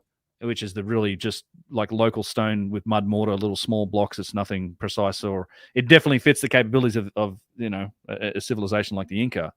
who were rebuilding these things. But it's one of the strangest things you'll ever hear is people attributing everything you see in that region to the Inca. It's like so much clearer than even in Egypt, because Egypt, you had 3,000 years for them to develop a lot of sophistication and capability. But, the Inca were basically there for 150 years and they never got very advanced. They were rebuilding stuff, but and they were, it was recorded that they were asked by the Spanish and they said, we didn't do it. That wasn't us. Yeah, that's what they said. Yeah, it wasn't it either. There's a couple different stories. It was built overnight at one point, they say, or it's just built by the gods or the devils. Yep. But they were and they would respect it and revere it as well. They would build around it. They would try to reassemble it. I think what happened with the Inca was, as they came up north out of the Lake Titicaca region, and this is Brian Forrester's theory about all this as well, is that they were following the Sacred Valley north, but they started to find these megalithic sites, and then they found these what's called the Inti Punku, this megalithic sun gate, and it was a path that led them to Cusco, like over the mountain range and down, and Cusco was this abandoned megalithic city with this incredible structure in its core at the Coricancha, and an even more incredible one, with Sacsayhuaman in the hills around it. And then they went in there, and that became their capital. And they started to reassemble it as best they could. And we know this from the way that they would build their courtyards. It's one of the favorite stories that I remember Brian Forrester telling me in these videos, is that, there was, I think it was 11 High Incas. So that's it for their civilization. Like the High Inca was the king or the leader of the Inca. And each one of them would build a courtyard. And it started with Manco Capac, and none of them used the Coricancha, which is this giant megalithic church. Today it's it's a Catholic church, of course, in the center of Cusco. It was just too special. It was like none of them claimed that as their palace, but Manco Capac would build a courtyard, and they would use a lot of the megalithic stone that was laying around, and like that. So you go down, and like 4 or 5 or 6 of these High Inca would do that. So in the next generation, he'd build a capital or a courtyard somewhere that he would base himself out of. And they would use this megalithic stone until like the 7th High Inca, which is not that many years. It's just the 7th iteration. It's like not a long time for technology to either evolve or devolve. And from then on, they would just use small local stone because there was no more megalithic courtyards left to build. So it's if you think they built it all, then all of a sudden, just like overnight, they lost the capability to do this megalithic stonework. It just makes far more sense to think, well, no, they just were recycling these courtyards and they ran out. And then, so this guy was forced to make his own with the Inca method, which was them stacking small stones and mud mortar and all of this. So, yeah, it's clear as day in South America. It's a beautiful place. Cusco is such a unique city. Like I genuinely think it's one of the most special places in the world, because there's nowhere else where you have megalithic architecture, Inca architecture, colonial Spanish, and then modern, all stacked up on top of each other. You can walk through the streets and experience all of those. Cool. In one street. It's so remarkable. That's amazing. Yeah. Peru will be after Egypt. That is next. That water's beautiful. I want to go to Peru so bad. I'm going to remember you said that, Gary. I want to go to Peru too. Yeah. All right. I'm do a hiking trip too. Ooh. Less distance than Egypt. Still like 8 hours, but not as bad. Yes. It's at least closer for us. For them. Same time zone even. Yeah. All right, we're gonna get to some more questions. We are at I think we should read some soups. I was just looking at Cusco, looking pictures of Cusco. Cusco looks so cool. Sorry, I got sidetracked. One place I want to go other than Egypt, Cusco. Yeah. Cusco looks freaking awesome. It is, yeah. Great city. It's a lot of fun too. Like just it's a fun city. I'd love to park there for like 6 months.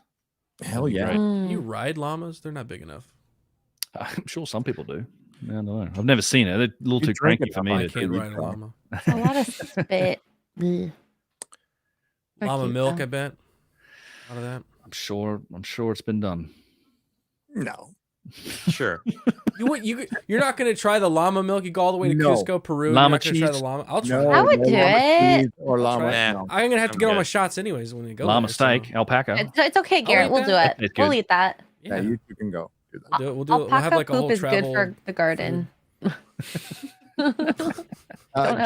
Jeffrey Halam for $9.99 says, Ben, I've been thinking, well, that's dangerous, Jeffrey, about how to machine a vase for the past few months without carbide and a hardened steel spindle. Current theory is spinning grinding stone inside of a pool. Submerge the grind. That's what she said. You submerge the grind. Yeah. It's yeah. I've a couple ideas like that. Maybe there's still like a hardness issue with whatever, you need something that's going to still grind away the granite rather than be ground away on its own. There's lots of different options for that.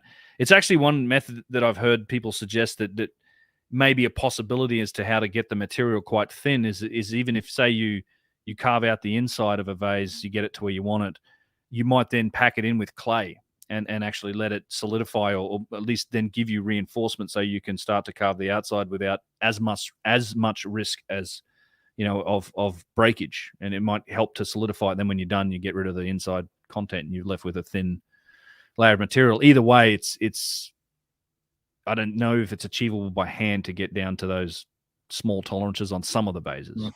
But yeah, I'm not a machinist, and I don't do any of that stuff myself. I have a metal shop, but I don't really turn much stuff. But yeah, I'm open to all sorts of different ideas on how it might have been done.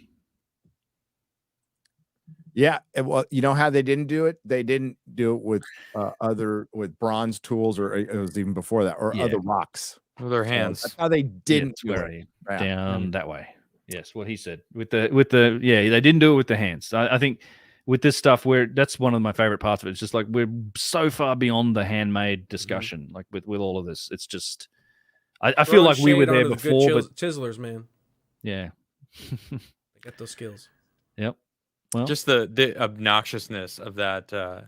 You show this clip, and you referenced it earlier. That woman in the museum, and she was just like, we didn't really worry about that. It was just about what was in it. Yeah, it's like, do you see how amazing it is, though? How they can't make that. I don't care. Yeah, has a lot some of them don't significance, care. right? We found a UFO. Really weren't worried about it. We just got the the hard drive from within it. We just there was a chair. It was what the guy wrote on the outside. It was the fact that it was made in China or whatever it was was what we were interested in.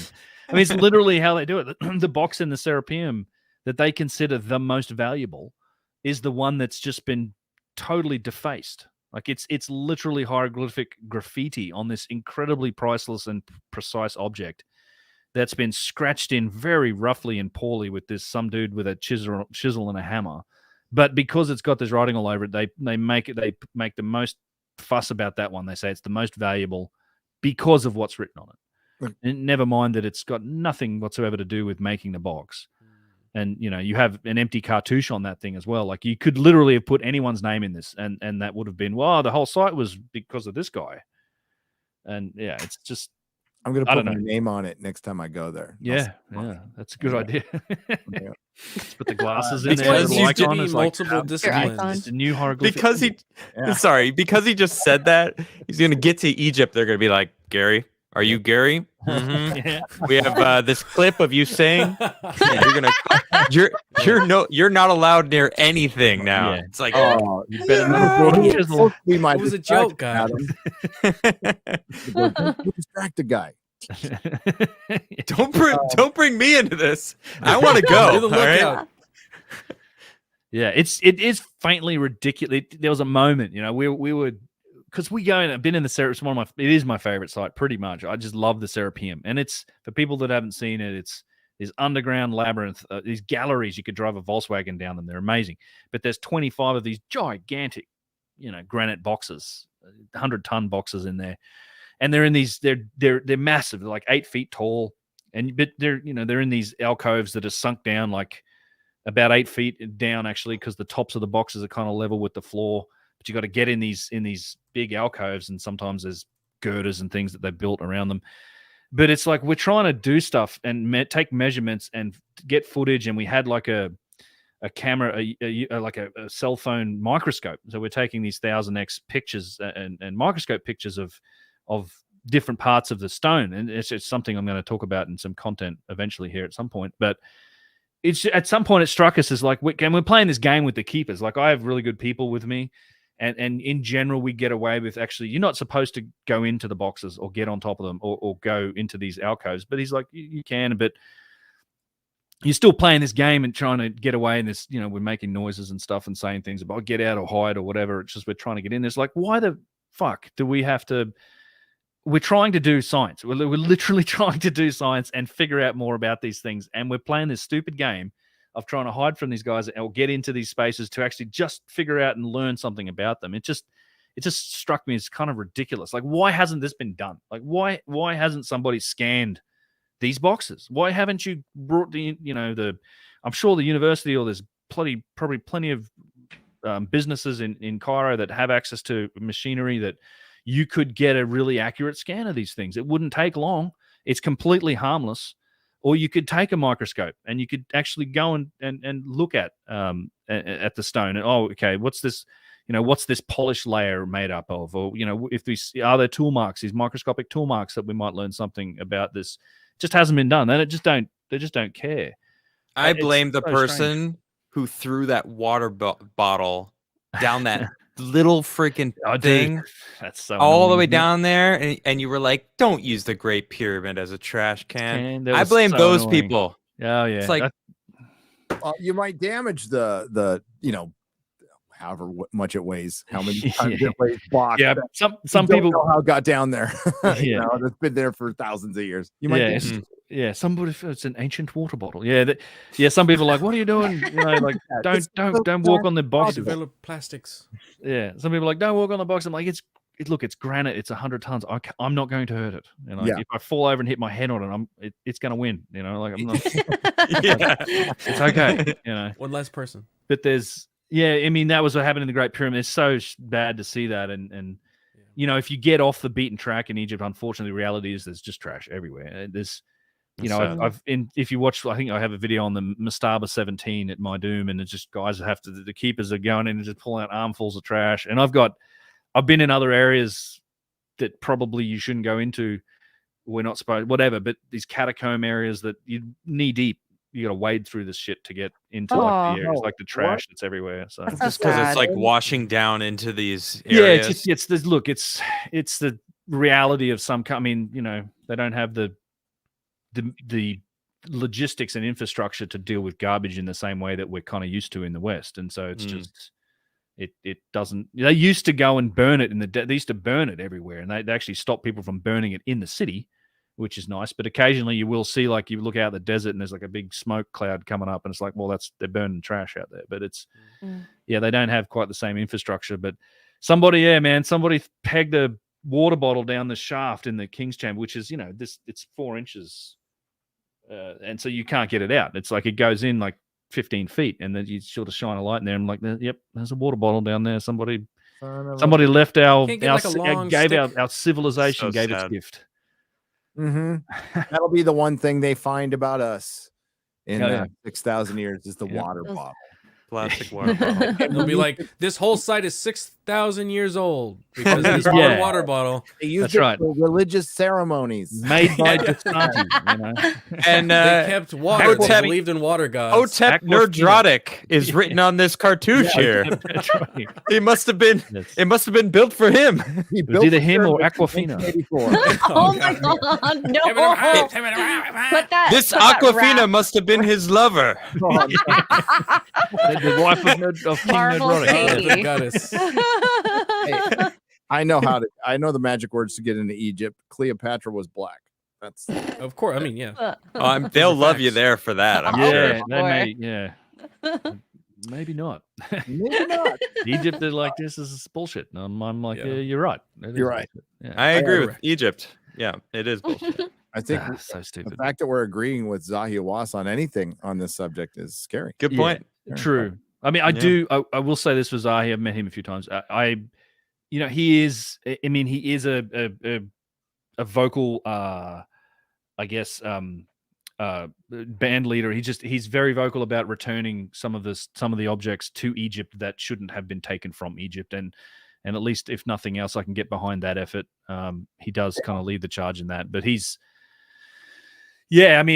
not sure that offsets the fact that I think he's personally been responsible for setting back the process of Egyptology for a good 20 years. I mean, he's just that guy. Yeah, long story. I mean, maybe taking a few things home too. That's certainly been the rumor. Like that's you dig into the past. Hey, send those things back to Egypt. He's a rich man, but apparently he sells a lot of clothes through the Egyptian Museum, the gift shop there. His clothing line's done very well for him, so that's great. Good for him. Yeah, good for him. Capitalism. Love UnchartedX. The video documentation is top notch. This is from Jimmy Collins for $5. He also wants me to read Mesa by Louis L'Amour. I will. I'll read it. I could probably read it on the plane. Nice.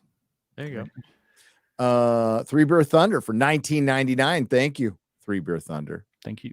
He's not going to talk about his WRX, which is good because he talked about that's from the previous live streams. Question for Ben: do you think the Egyptians moved their massive stones with my brand new black on black 2023 WRX 6-speed premium 11 speaker Harman Kardon system 16-inch display, black interior, red stitching? Three Beer Thunder. Yes, possibly. Yeah. You may want to. It depends on. Did you do a Carfax on that thing before you got it? Because it's possible. WRX is. I heard the gearboxes are a little shaky. At least the WRXs. I had to replace the best. I have a WRX and I had to replace the gearbox on it. Oh, you do not, because I'm not joking. Thunder last night, I'm all, are you a lesbian? I used to have a WRX. But That's Subarus. Great cars. Subarus. Yeah, they're great cars. Yeah, I love that WRX. So I love them too. They're good fun. Interesting looking. Demo 74DXS for $17. Yes, two of my favorite YouTubers. Cheers. Thank you. Awesome. So he likes Adam and Ben. That's good. We're not hurt at all. No. How am I supposed to say this? Ectelion. The second. Ectelion. Ectelion. I forgot an H. It is Ectelion. That sounds better. Ale. It sounds way better. Hail Forbidden Frontier. Glad to see Ben on the show. Hope everyone is having a great weekend. I am, because I'm talking to Ben. This is fucking awesome. Yeah. I just now noticed the badass poster. Would you be inclined to tell everyone about the death dealer in regards to the military? Yeah, actually the poster, the reason I got this death dealer is because the Army, I can't remember which branch, maybe it was the Navy. That up, baby. Throughout my whole life, there was a poster that my grandmother had in her home of the death dealer, and they used it on a lot of their signage and reasons to get people in. I don't know if there's a deeper meaning, but that was my deeper meaning to it. And plus, Frank Frazetta is just badass. Your grandma? Yeah, my grandmother. Grandma had a Frank Frazetta. Can you give Garrett full screen for a sec? Just a second. Get a better. That's a cool grandma. That is a cool. Holy shit. Yeah, that's pretty badass. Dread and Boba Fett. That's my grandmother's family, they're all in the military and the Navy and the Army and multiple branches. So I think she got it from when my dad enlisted. So she always had it on her wall. That's good. Support your dad with Frank Frazetta art. I'm down with that. And I love Frank Frazetta. I love my dad. So greatest. It's a good combo. Grandma. Yeah. Way to go, Grandma. Hayden 75. What's up, Hayden? For $20. Resonance like a cat's purr. It's a believed cat's purrs not only when they're calm, but also to heal themselves and others. Could that be why cats are so heavily tied to Egyptian mythos and history? Is it the secret of the pyramids? Cats. Well, they also say that there's a certain frequency that cats mimic to that relates to a baby crying or reaching out to like a human in need. Like, come to me, like I need your attention, and they mimic that in the same way. It's interesting. Yeah, the pyramid actually does resonate. The whole thing. It's a vibration that causes it to resonate. It's not really audible, but they've picked it up in acoustic testing in there that there is a specific frequency at which that whole structure is resonanating, like all the time. That is cool. All the time. All the time. Yeah. Can you feel it? No. I mean, you feel something in there, but there is a frequency at which it's audibly been detected and picked up in sonic tests. If you get in the box in the King's Chamber, or there's even in they call it the portcullis area, like the entryway to the King's Chamber, you can hit a resonant frequency that creates a standing wave, and it's just this. It just goes right through you. It's just this. It's like, if you've never experienced that sort of thing, it's something that we like to share with people occasionally when we're there. But it's quite an experience. Awesome. And whether or not it means anything, I don't know. But it is pretty trippy. Like, yeah. I need to go. I really need to go. You do. Yeah, you do.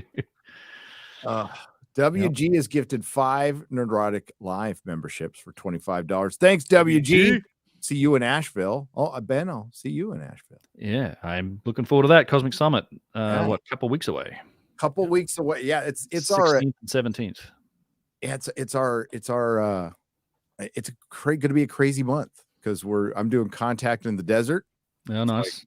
And then we're going to go to Asheville. So excellent. It'll be fun. Oh, Nick Davis. Nick Dave, my buddy Nick.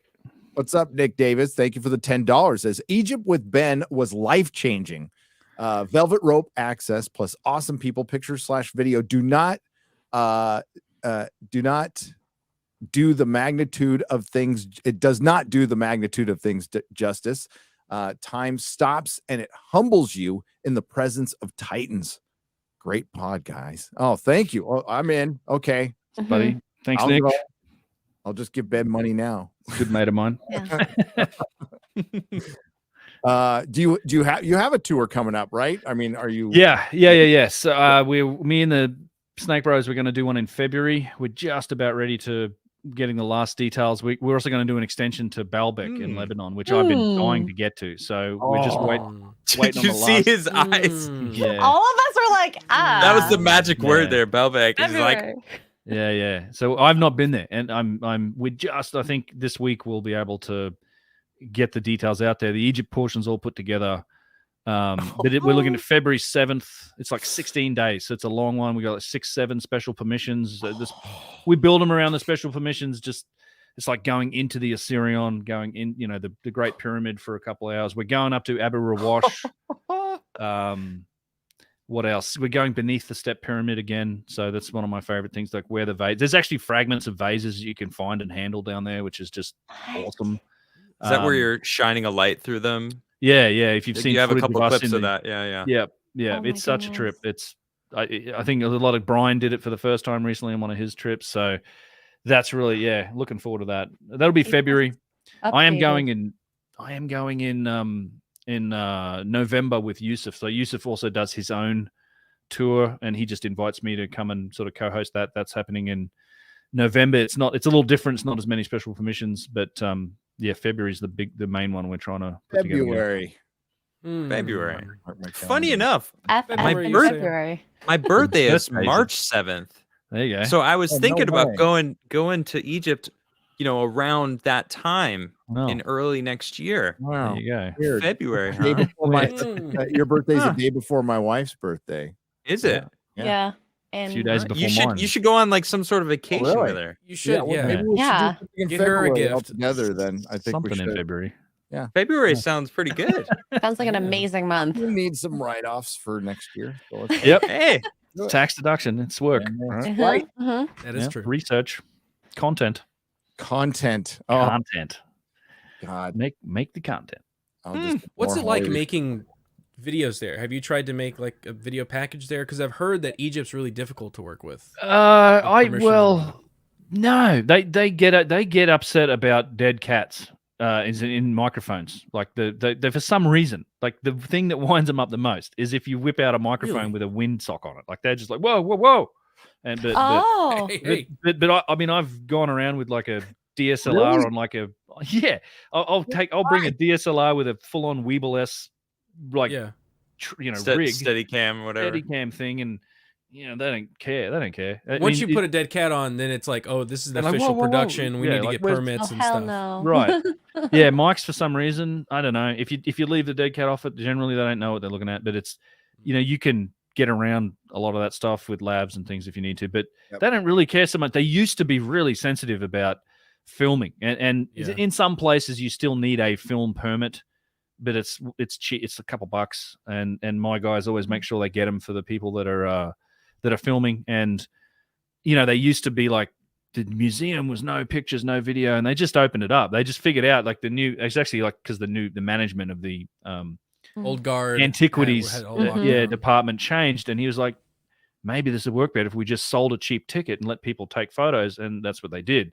So now they're free advertising. Yeah, I mean, it's now they just it opened it up. I mean, I remember back in the day, 2015, I was in the Valley of the Kings. I'm trying to sneak a cell phone picture or something. This guy like comes up and snatches my phone out of my hand and marches up, and I went and got it back off him. But I was like, hey, he's like, they call you just call the, back in those days, you'd call their blood. We'll go to the police. I'm like, let's go to the police. And they don't want the trouble, so you end up getting it back. But there's a tourist police that are there to protect tourists, and they don't want any fusses and problems. Yeah. It's not, it's a great experience for tourists now. Like they just let people, they don't really care about taking photos. I think no flash in the museum might be about the only thing now, but it's much more relaxed than it used to be. So yeah, you don't even need flash in most cases. No, not anymore. Right. Yeah.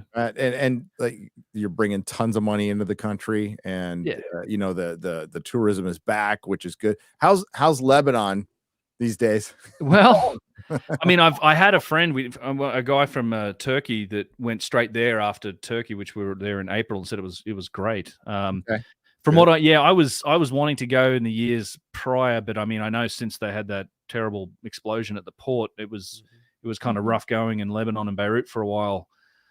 It's less of a problem now. I think in everything I've learned about it, it should be fine. You know, in general, I've found most of these things to be fine as long as you follow common sense and you have good people on the ground that can work with you. I mean, we were in Turkey, literally 5-6 miles from the Syrian border. That was the part of Turkey we were at, and it was great. No problems at all.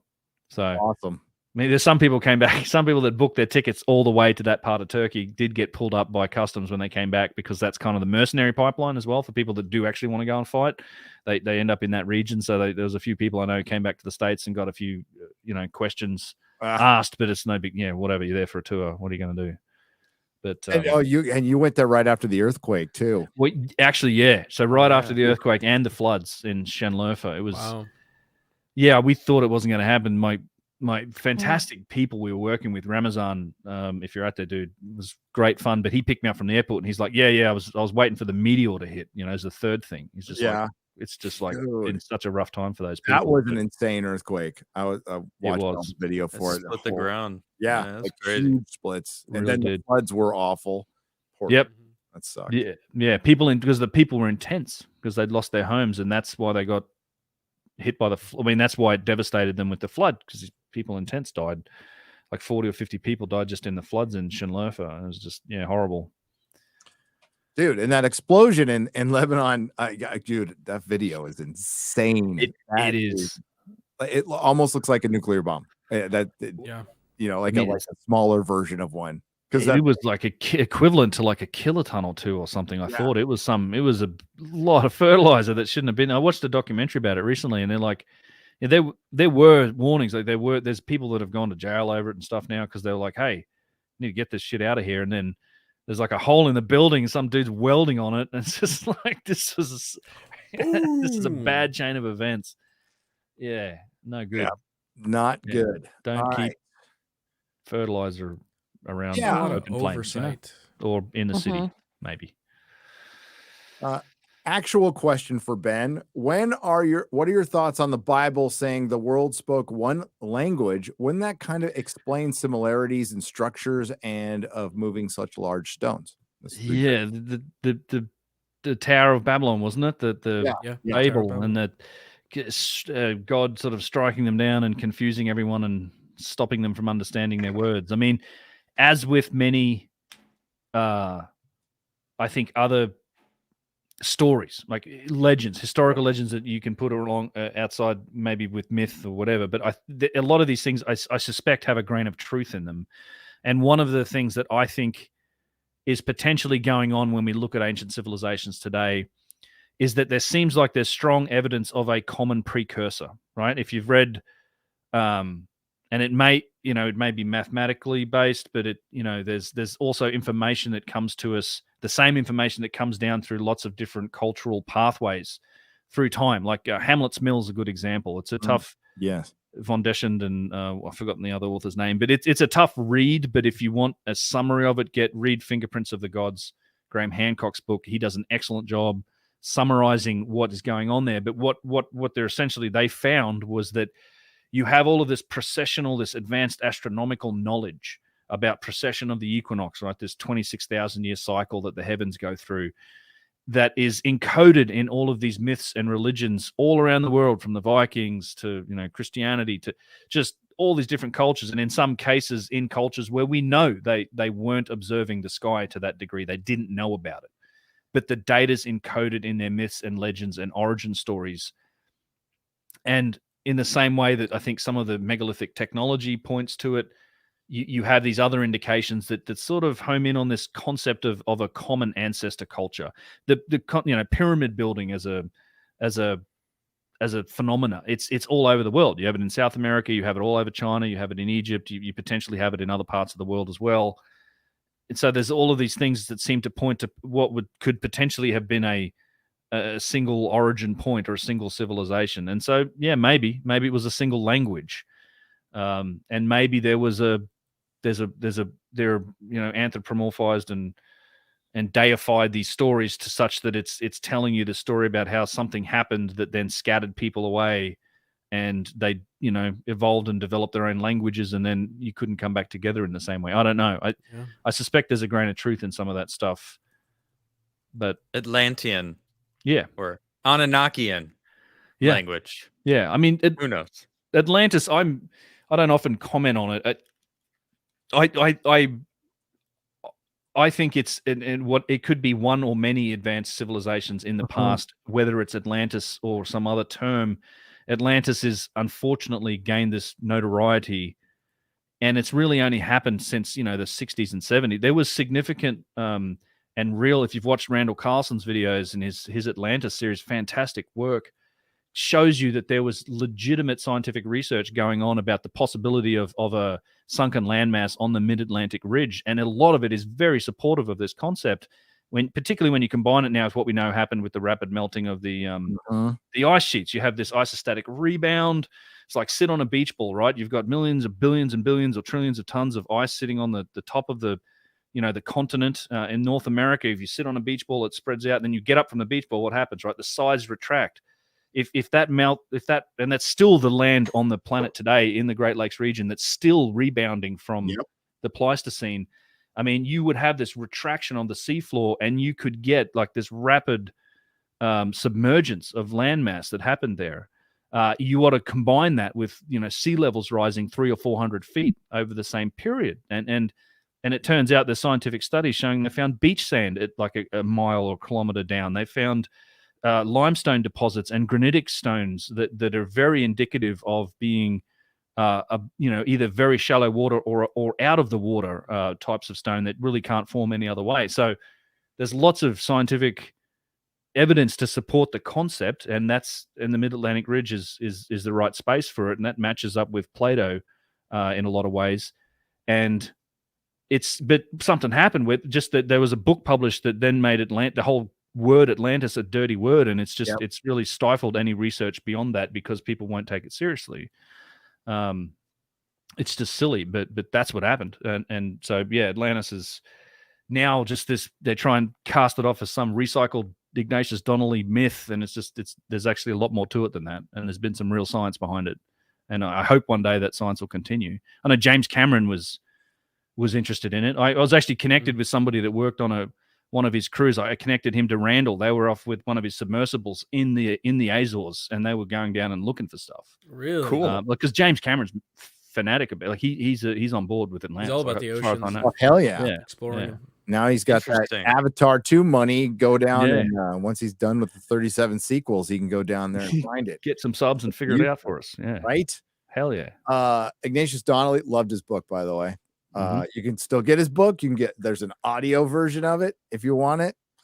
It's actually considered historic. If you go on Amazon, it's considered a historical book. So that's why they keep it in print. Yeah. It's some cheap ass hardcover, but it's great. It's great. Love it. Okay, we'll do a couple more here. Then we got to get out of here. Because I'm leaving in a couple days. Yeah, we got to get ready. Got to get ready. And, Ben's got a life. And Adam's got a bedtime. Adam's got a bedtime because he's I don't even know what time it is. Yeah. It doesn't even matter. Ben's here. Usually I'm out at 2 hours, but I'm like, we got. I would have stayed with Jimmy too, man. I missed Jimmy's interview, but it's been great to talk to you, Ben. Seriously. Coming back. So yeah. So you gotta come back on. Ben, I'd love to. Yeah, I'm more than happy to anytime. That'd be great. Scratching the surface. I love the show. I love what you're doing here. Like I just want to say too that the whole show that you're doing with this, I think you're bringing a lot of this to a new audience as well, Gary. Like just doing this show with your audience is fantastic. I know it's in the same way. I'm lucky. It's just lucky that in the same way Rogan is kind of interested in these topics, like you're interested in these topics, and the more people that are into popular culture and have big audiences that are interested in this topic, you've got the power to bring it to a lot more people, which is fantastic. So, and I think like the curiosity factor is in the mystery about this. I mean, quite frankly, you talked about the academics, like why can't we do podcasts? Well, if they could, they would. You guys are more fun. Just more fun. Brian Forrester, it's really entertaining. It's really informative. It's some of the best stuff on YouTube. I know it was like really tough, probably right when you were getting started, but like the whole UFO ancient, like YouTube crushed it down back in, about 2016, 17. And then it started kind of leaving it alone after that. But it sucked for a little while. I thought I'd lost all my favorite stuff on YouTube. So let's do Mike Zycron. What's pineapple in QBG? I don't know. Miners are cron. You need to stop following me around. Pineapple in. He's just trying. What's pineapple in? Front of Every day I'm pineapple. Awesome intro. Smaller. Don't take it so personally, Garrett. He'll stop. Whatever. Big baby. Quarter black baby. Yeah, he is. Hugo Ventura. Don't take Miner's side on this. Mexican dollars. Awesome intro. Mahler rocks. Yeah, Mahler's awesome. Over. Oh my god, the intro, dude. A deep voice. It's so cool hearing Mahler say something that I wrote. I was like, whoa. I'm still watching the Doctor Strange video of his. It's just like it's occasionally gets played for an hour. Me too. Like 5 hours long. He's been lulling me to sleep with that for like weeks. It's brilliant, and you got a little time to finish it before possibly another one. Not a Doctor Strange, but another video. Every name he comes up with for Benedict, all the names he comes up with. Haberdashery. Fantastic. Benedict Haberdashery.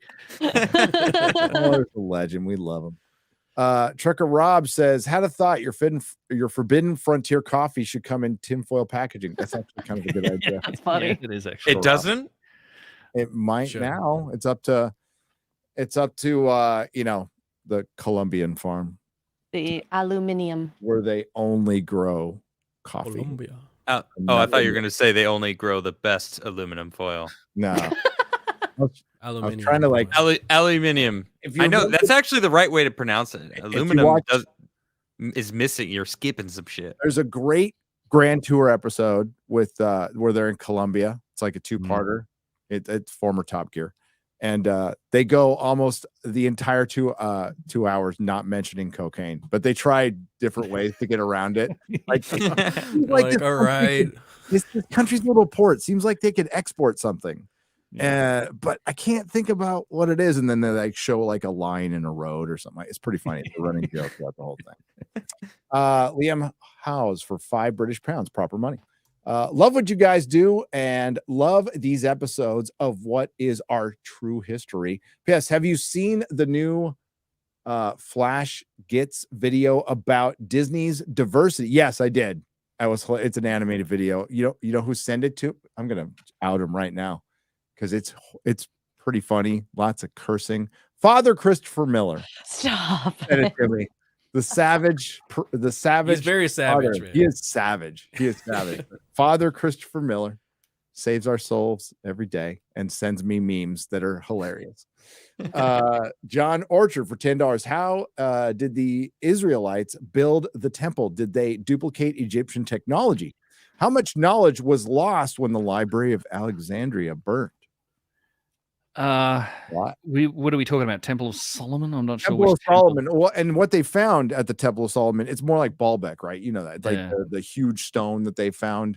Yeah, they don't even know. Like, I guess they don't know how deep it goes. I think that's how it goes. But the mound, is it the stone in the mound? I don't know.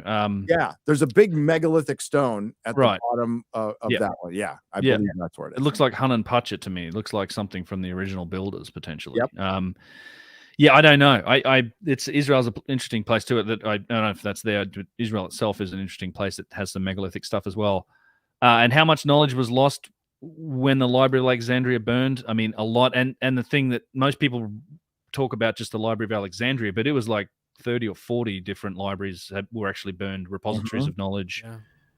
So yeah, I mean, it was a massive loss. I mean, we know we have documents that reference other documents that were in the Library of Alexandria, things like the maps, the Piri Reis map, for example, was drawn from maps that were sourced from the Library of Alexandria that were far older and far more accurate, with latitude and longitude and things. I don't know. Yeah, I think it was a tremendous loss for humanity. There may still be some caches of knowledge out there. We don't know. There could be something in Nemrut under the tumulus mound there. There could have been something in the chambers beneath the Sphinx. We don't know. But yeah, it was a huge loss. It was just like that was one of those tragedies in history. And it wasn't just the Library of Alexandria, unfortunately. There's a lot of different repositories that were burned. It's Randall was just a random live stream. He's like, what would I give to find one thing from the Library of Alexandria or one of the many other places? And it was a lot.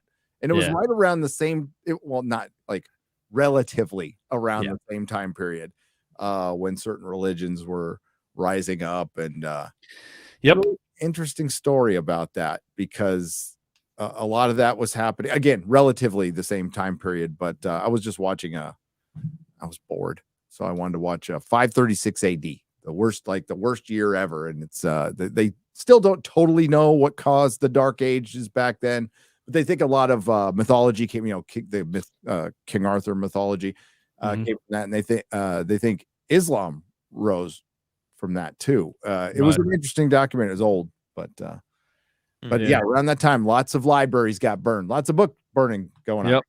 It's bad. We have this habit. We do. It's really bad.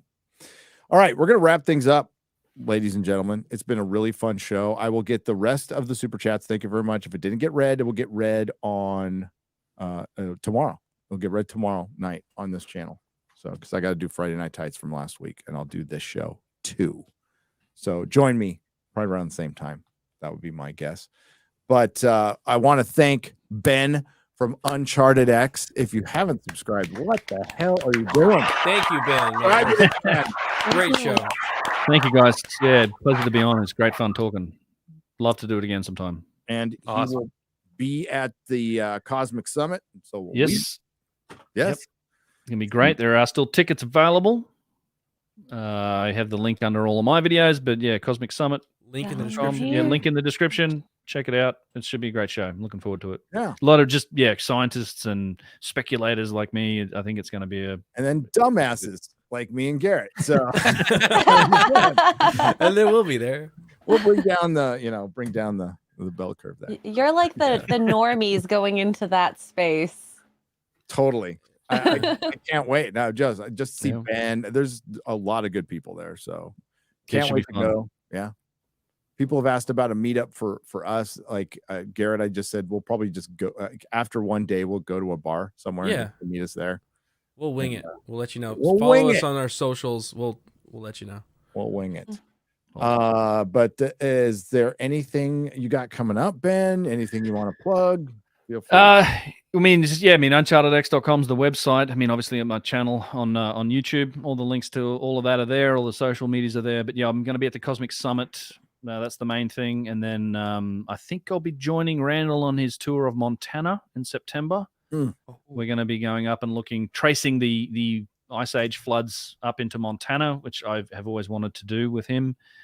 And yeah, Egypt. I'll be joining Yusuf in October, November for his tour, and if people are interested in February next year, which will be the big special permissions trip with the Snake Bros and Yusuf, then keep your eyes on our social media for that, because that should be coming up in the next week or so.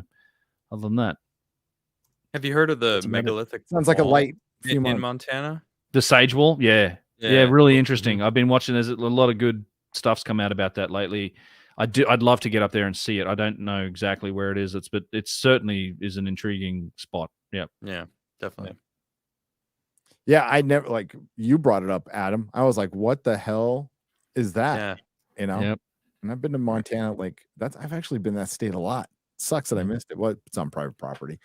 Yeah. Garrett, what you got coming up, buddy? Let's see. What is today? Sunday. So tomorrow is going to be Base Staff Monday with my boy Adam Crigler over there on his channel. And I got a little show coming up in June. June 20th is the it's normal. It's a normal world. You can go subscribe to it right now. It's Normal World on YouTube. We're going to be on Blaze TV and on YouTube. So look forward to that June 20th. Nice. Ooh, I'm excited. I'm excited about that too. That's going to be good. Adam, what do you got? Well, up, man? As he said, tomorrow is Base Staff Monday. I also do a Monday through Friday show called Side Scrollers with Stuttering Craig, formerly of Screw Attack. Now we do Side Scrollers. We talk about video games, cultural stuff, just every day. We got Blabs, who joins us on the show. She's a lot of fun. And we have random guests from all over the place. We got Camelot, who's joining us. Garrett was on last week. And we just have a lot of fun. Mark the Cyborg's joined us before. It's just, we just have fun. We make fun of each other. We make fun of everything. Come make fun of me. I know I love it when I like to make fun of. The closer you are to me, the more I want to make fun of you. So come and make fun of us and have a good time. Or wait till you travel with us, Adam. Oh, I can't wait. It's just nonstop. It's just gonna be fun. I'm okay with it. Roast me. I will roast you back, and we'll make content from it. Endearment. It's endearment. Exactly. So. Yeah. It's just love. It's gonna be fun. So X-Ray Girl.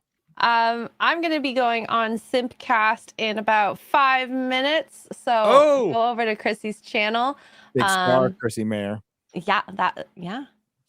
For sure of boundaries and ends up in the news, I guess. Pulling down airports and planes. Yeah. And doing comedy shows that but yeah, and then locals YouTube X-Ray Girl, where I play games like Tears of the Kingdom and Paint Warhammer. And yeah. Nice. All right. I've got a video in the works. Probably have another one. Me too. Yep. Eventually. And yeah. When's your next video coming out? Well, I'm hoping in about a week or so. Like I do not subscribe to. I'm not very good at the regular YouTube model. It takes me forever to produce these things. So, yeah, good. Yeah, I've got the script is written and I've recorded it, and I'm just about to start the video editing part. It's going to be interesting. Can we know what it's about? Well, it's a whole an area in the Aswan quarry that is normally off limits to people that we got into. That shows some there was probably a piece of stone pulled out of there that was bigger than the unfinished obelisk. Wow. And there's evidence there's strong evidence that suggests it was done in pre-dynastic times. So cool. Wow. Or something was done there in pre-dynastic times that had to happen after this block was removed. So, and I'm going to poke some fun at the mainstream explanation for how they moved some of those blocks around. So. Oh, please do. Yeah, sounds good. Can't wait. I'm gonna enjoy that one. Yeah. Nice. Well, hey, something to look forward to. Yep. I edit that stuff on Twitch too. I do stream on Twitch, twitch.tv/UnchartedX. Oh. I stream a couple times a week. I do a lot of editing on there, occasionally play games. What? Like what? I play a lot of Tarkov. I'm a Tarkov player. Okay. A Tarkov guy, huh? Okay. Yeah. I'm glutton for punishment. But I used to, Call of Duty, like stuff like that back in the day. Yeah. Yeah. Yep. Gary's a gamer. I'm a big gamer. Big gamer. I've heard that. Yeah. That's the best joke X-Ray's ever told. I've watched some of your gaming. I'm like, it's can't open the door. Yeah, it's bad. You're gonna get a Witcher stream this week. Oh god. I gotta play I'm excited. Assassin's Creed Origins, the one I really need to play, where you climb all over the pyramid and stuff. Oh yeah. And then people tell me that's it's the only one I've played. I should play the Uncharted series because I was stupid and I didn't know that game existed when I picked this whole brand name. But apparently, there's a game called Uncharted, and it's really good, dude. It's a really good series. He's a treasure hunter. Yeah. Really good. Fitting. Ben, we got to have you back. We'll probably talk to you in Nashville. That'd be great. Looking forward to that. Thanks for coming on, man. It's been thank you. a blast. Thank you guys for the invite. It was fun. Cheers. So thanks everyone in the audience. Thanks for supporting the show. Thanks to the Nerdrotics. And if your super chat wasn't read, it'll be read tomorrow. I'll be back tomorrow, and we will catch you all next week from Palm Springs, California. From Contact in the Desert. We're gonna get weird. Yeah. Gonna get weird. Gonna get weird. Gonna get weird. Going to UFO Coachella, basically. Pretty much. Gonna get crazy. See y'all.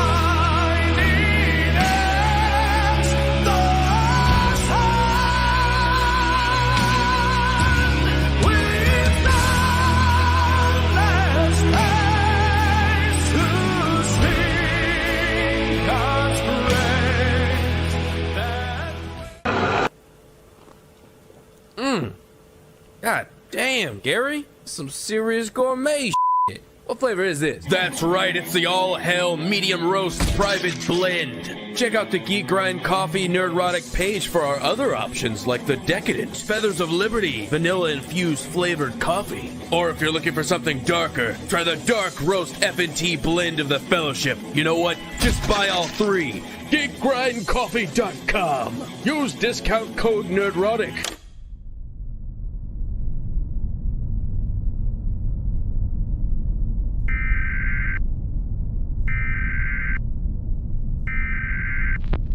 Nerdrotic.com. Welcome, travelers, to the fringes of reality, where the strange and mysterious meet, and the thin veil between fact and fiction is torn.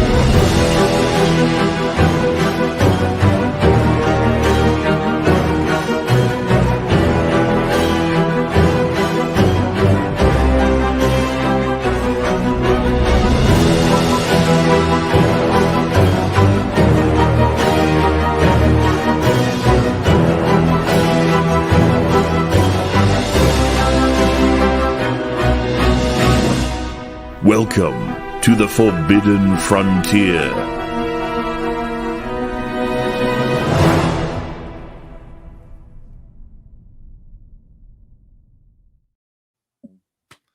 That's it. That was a great show.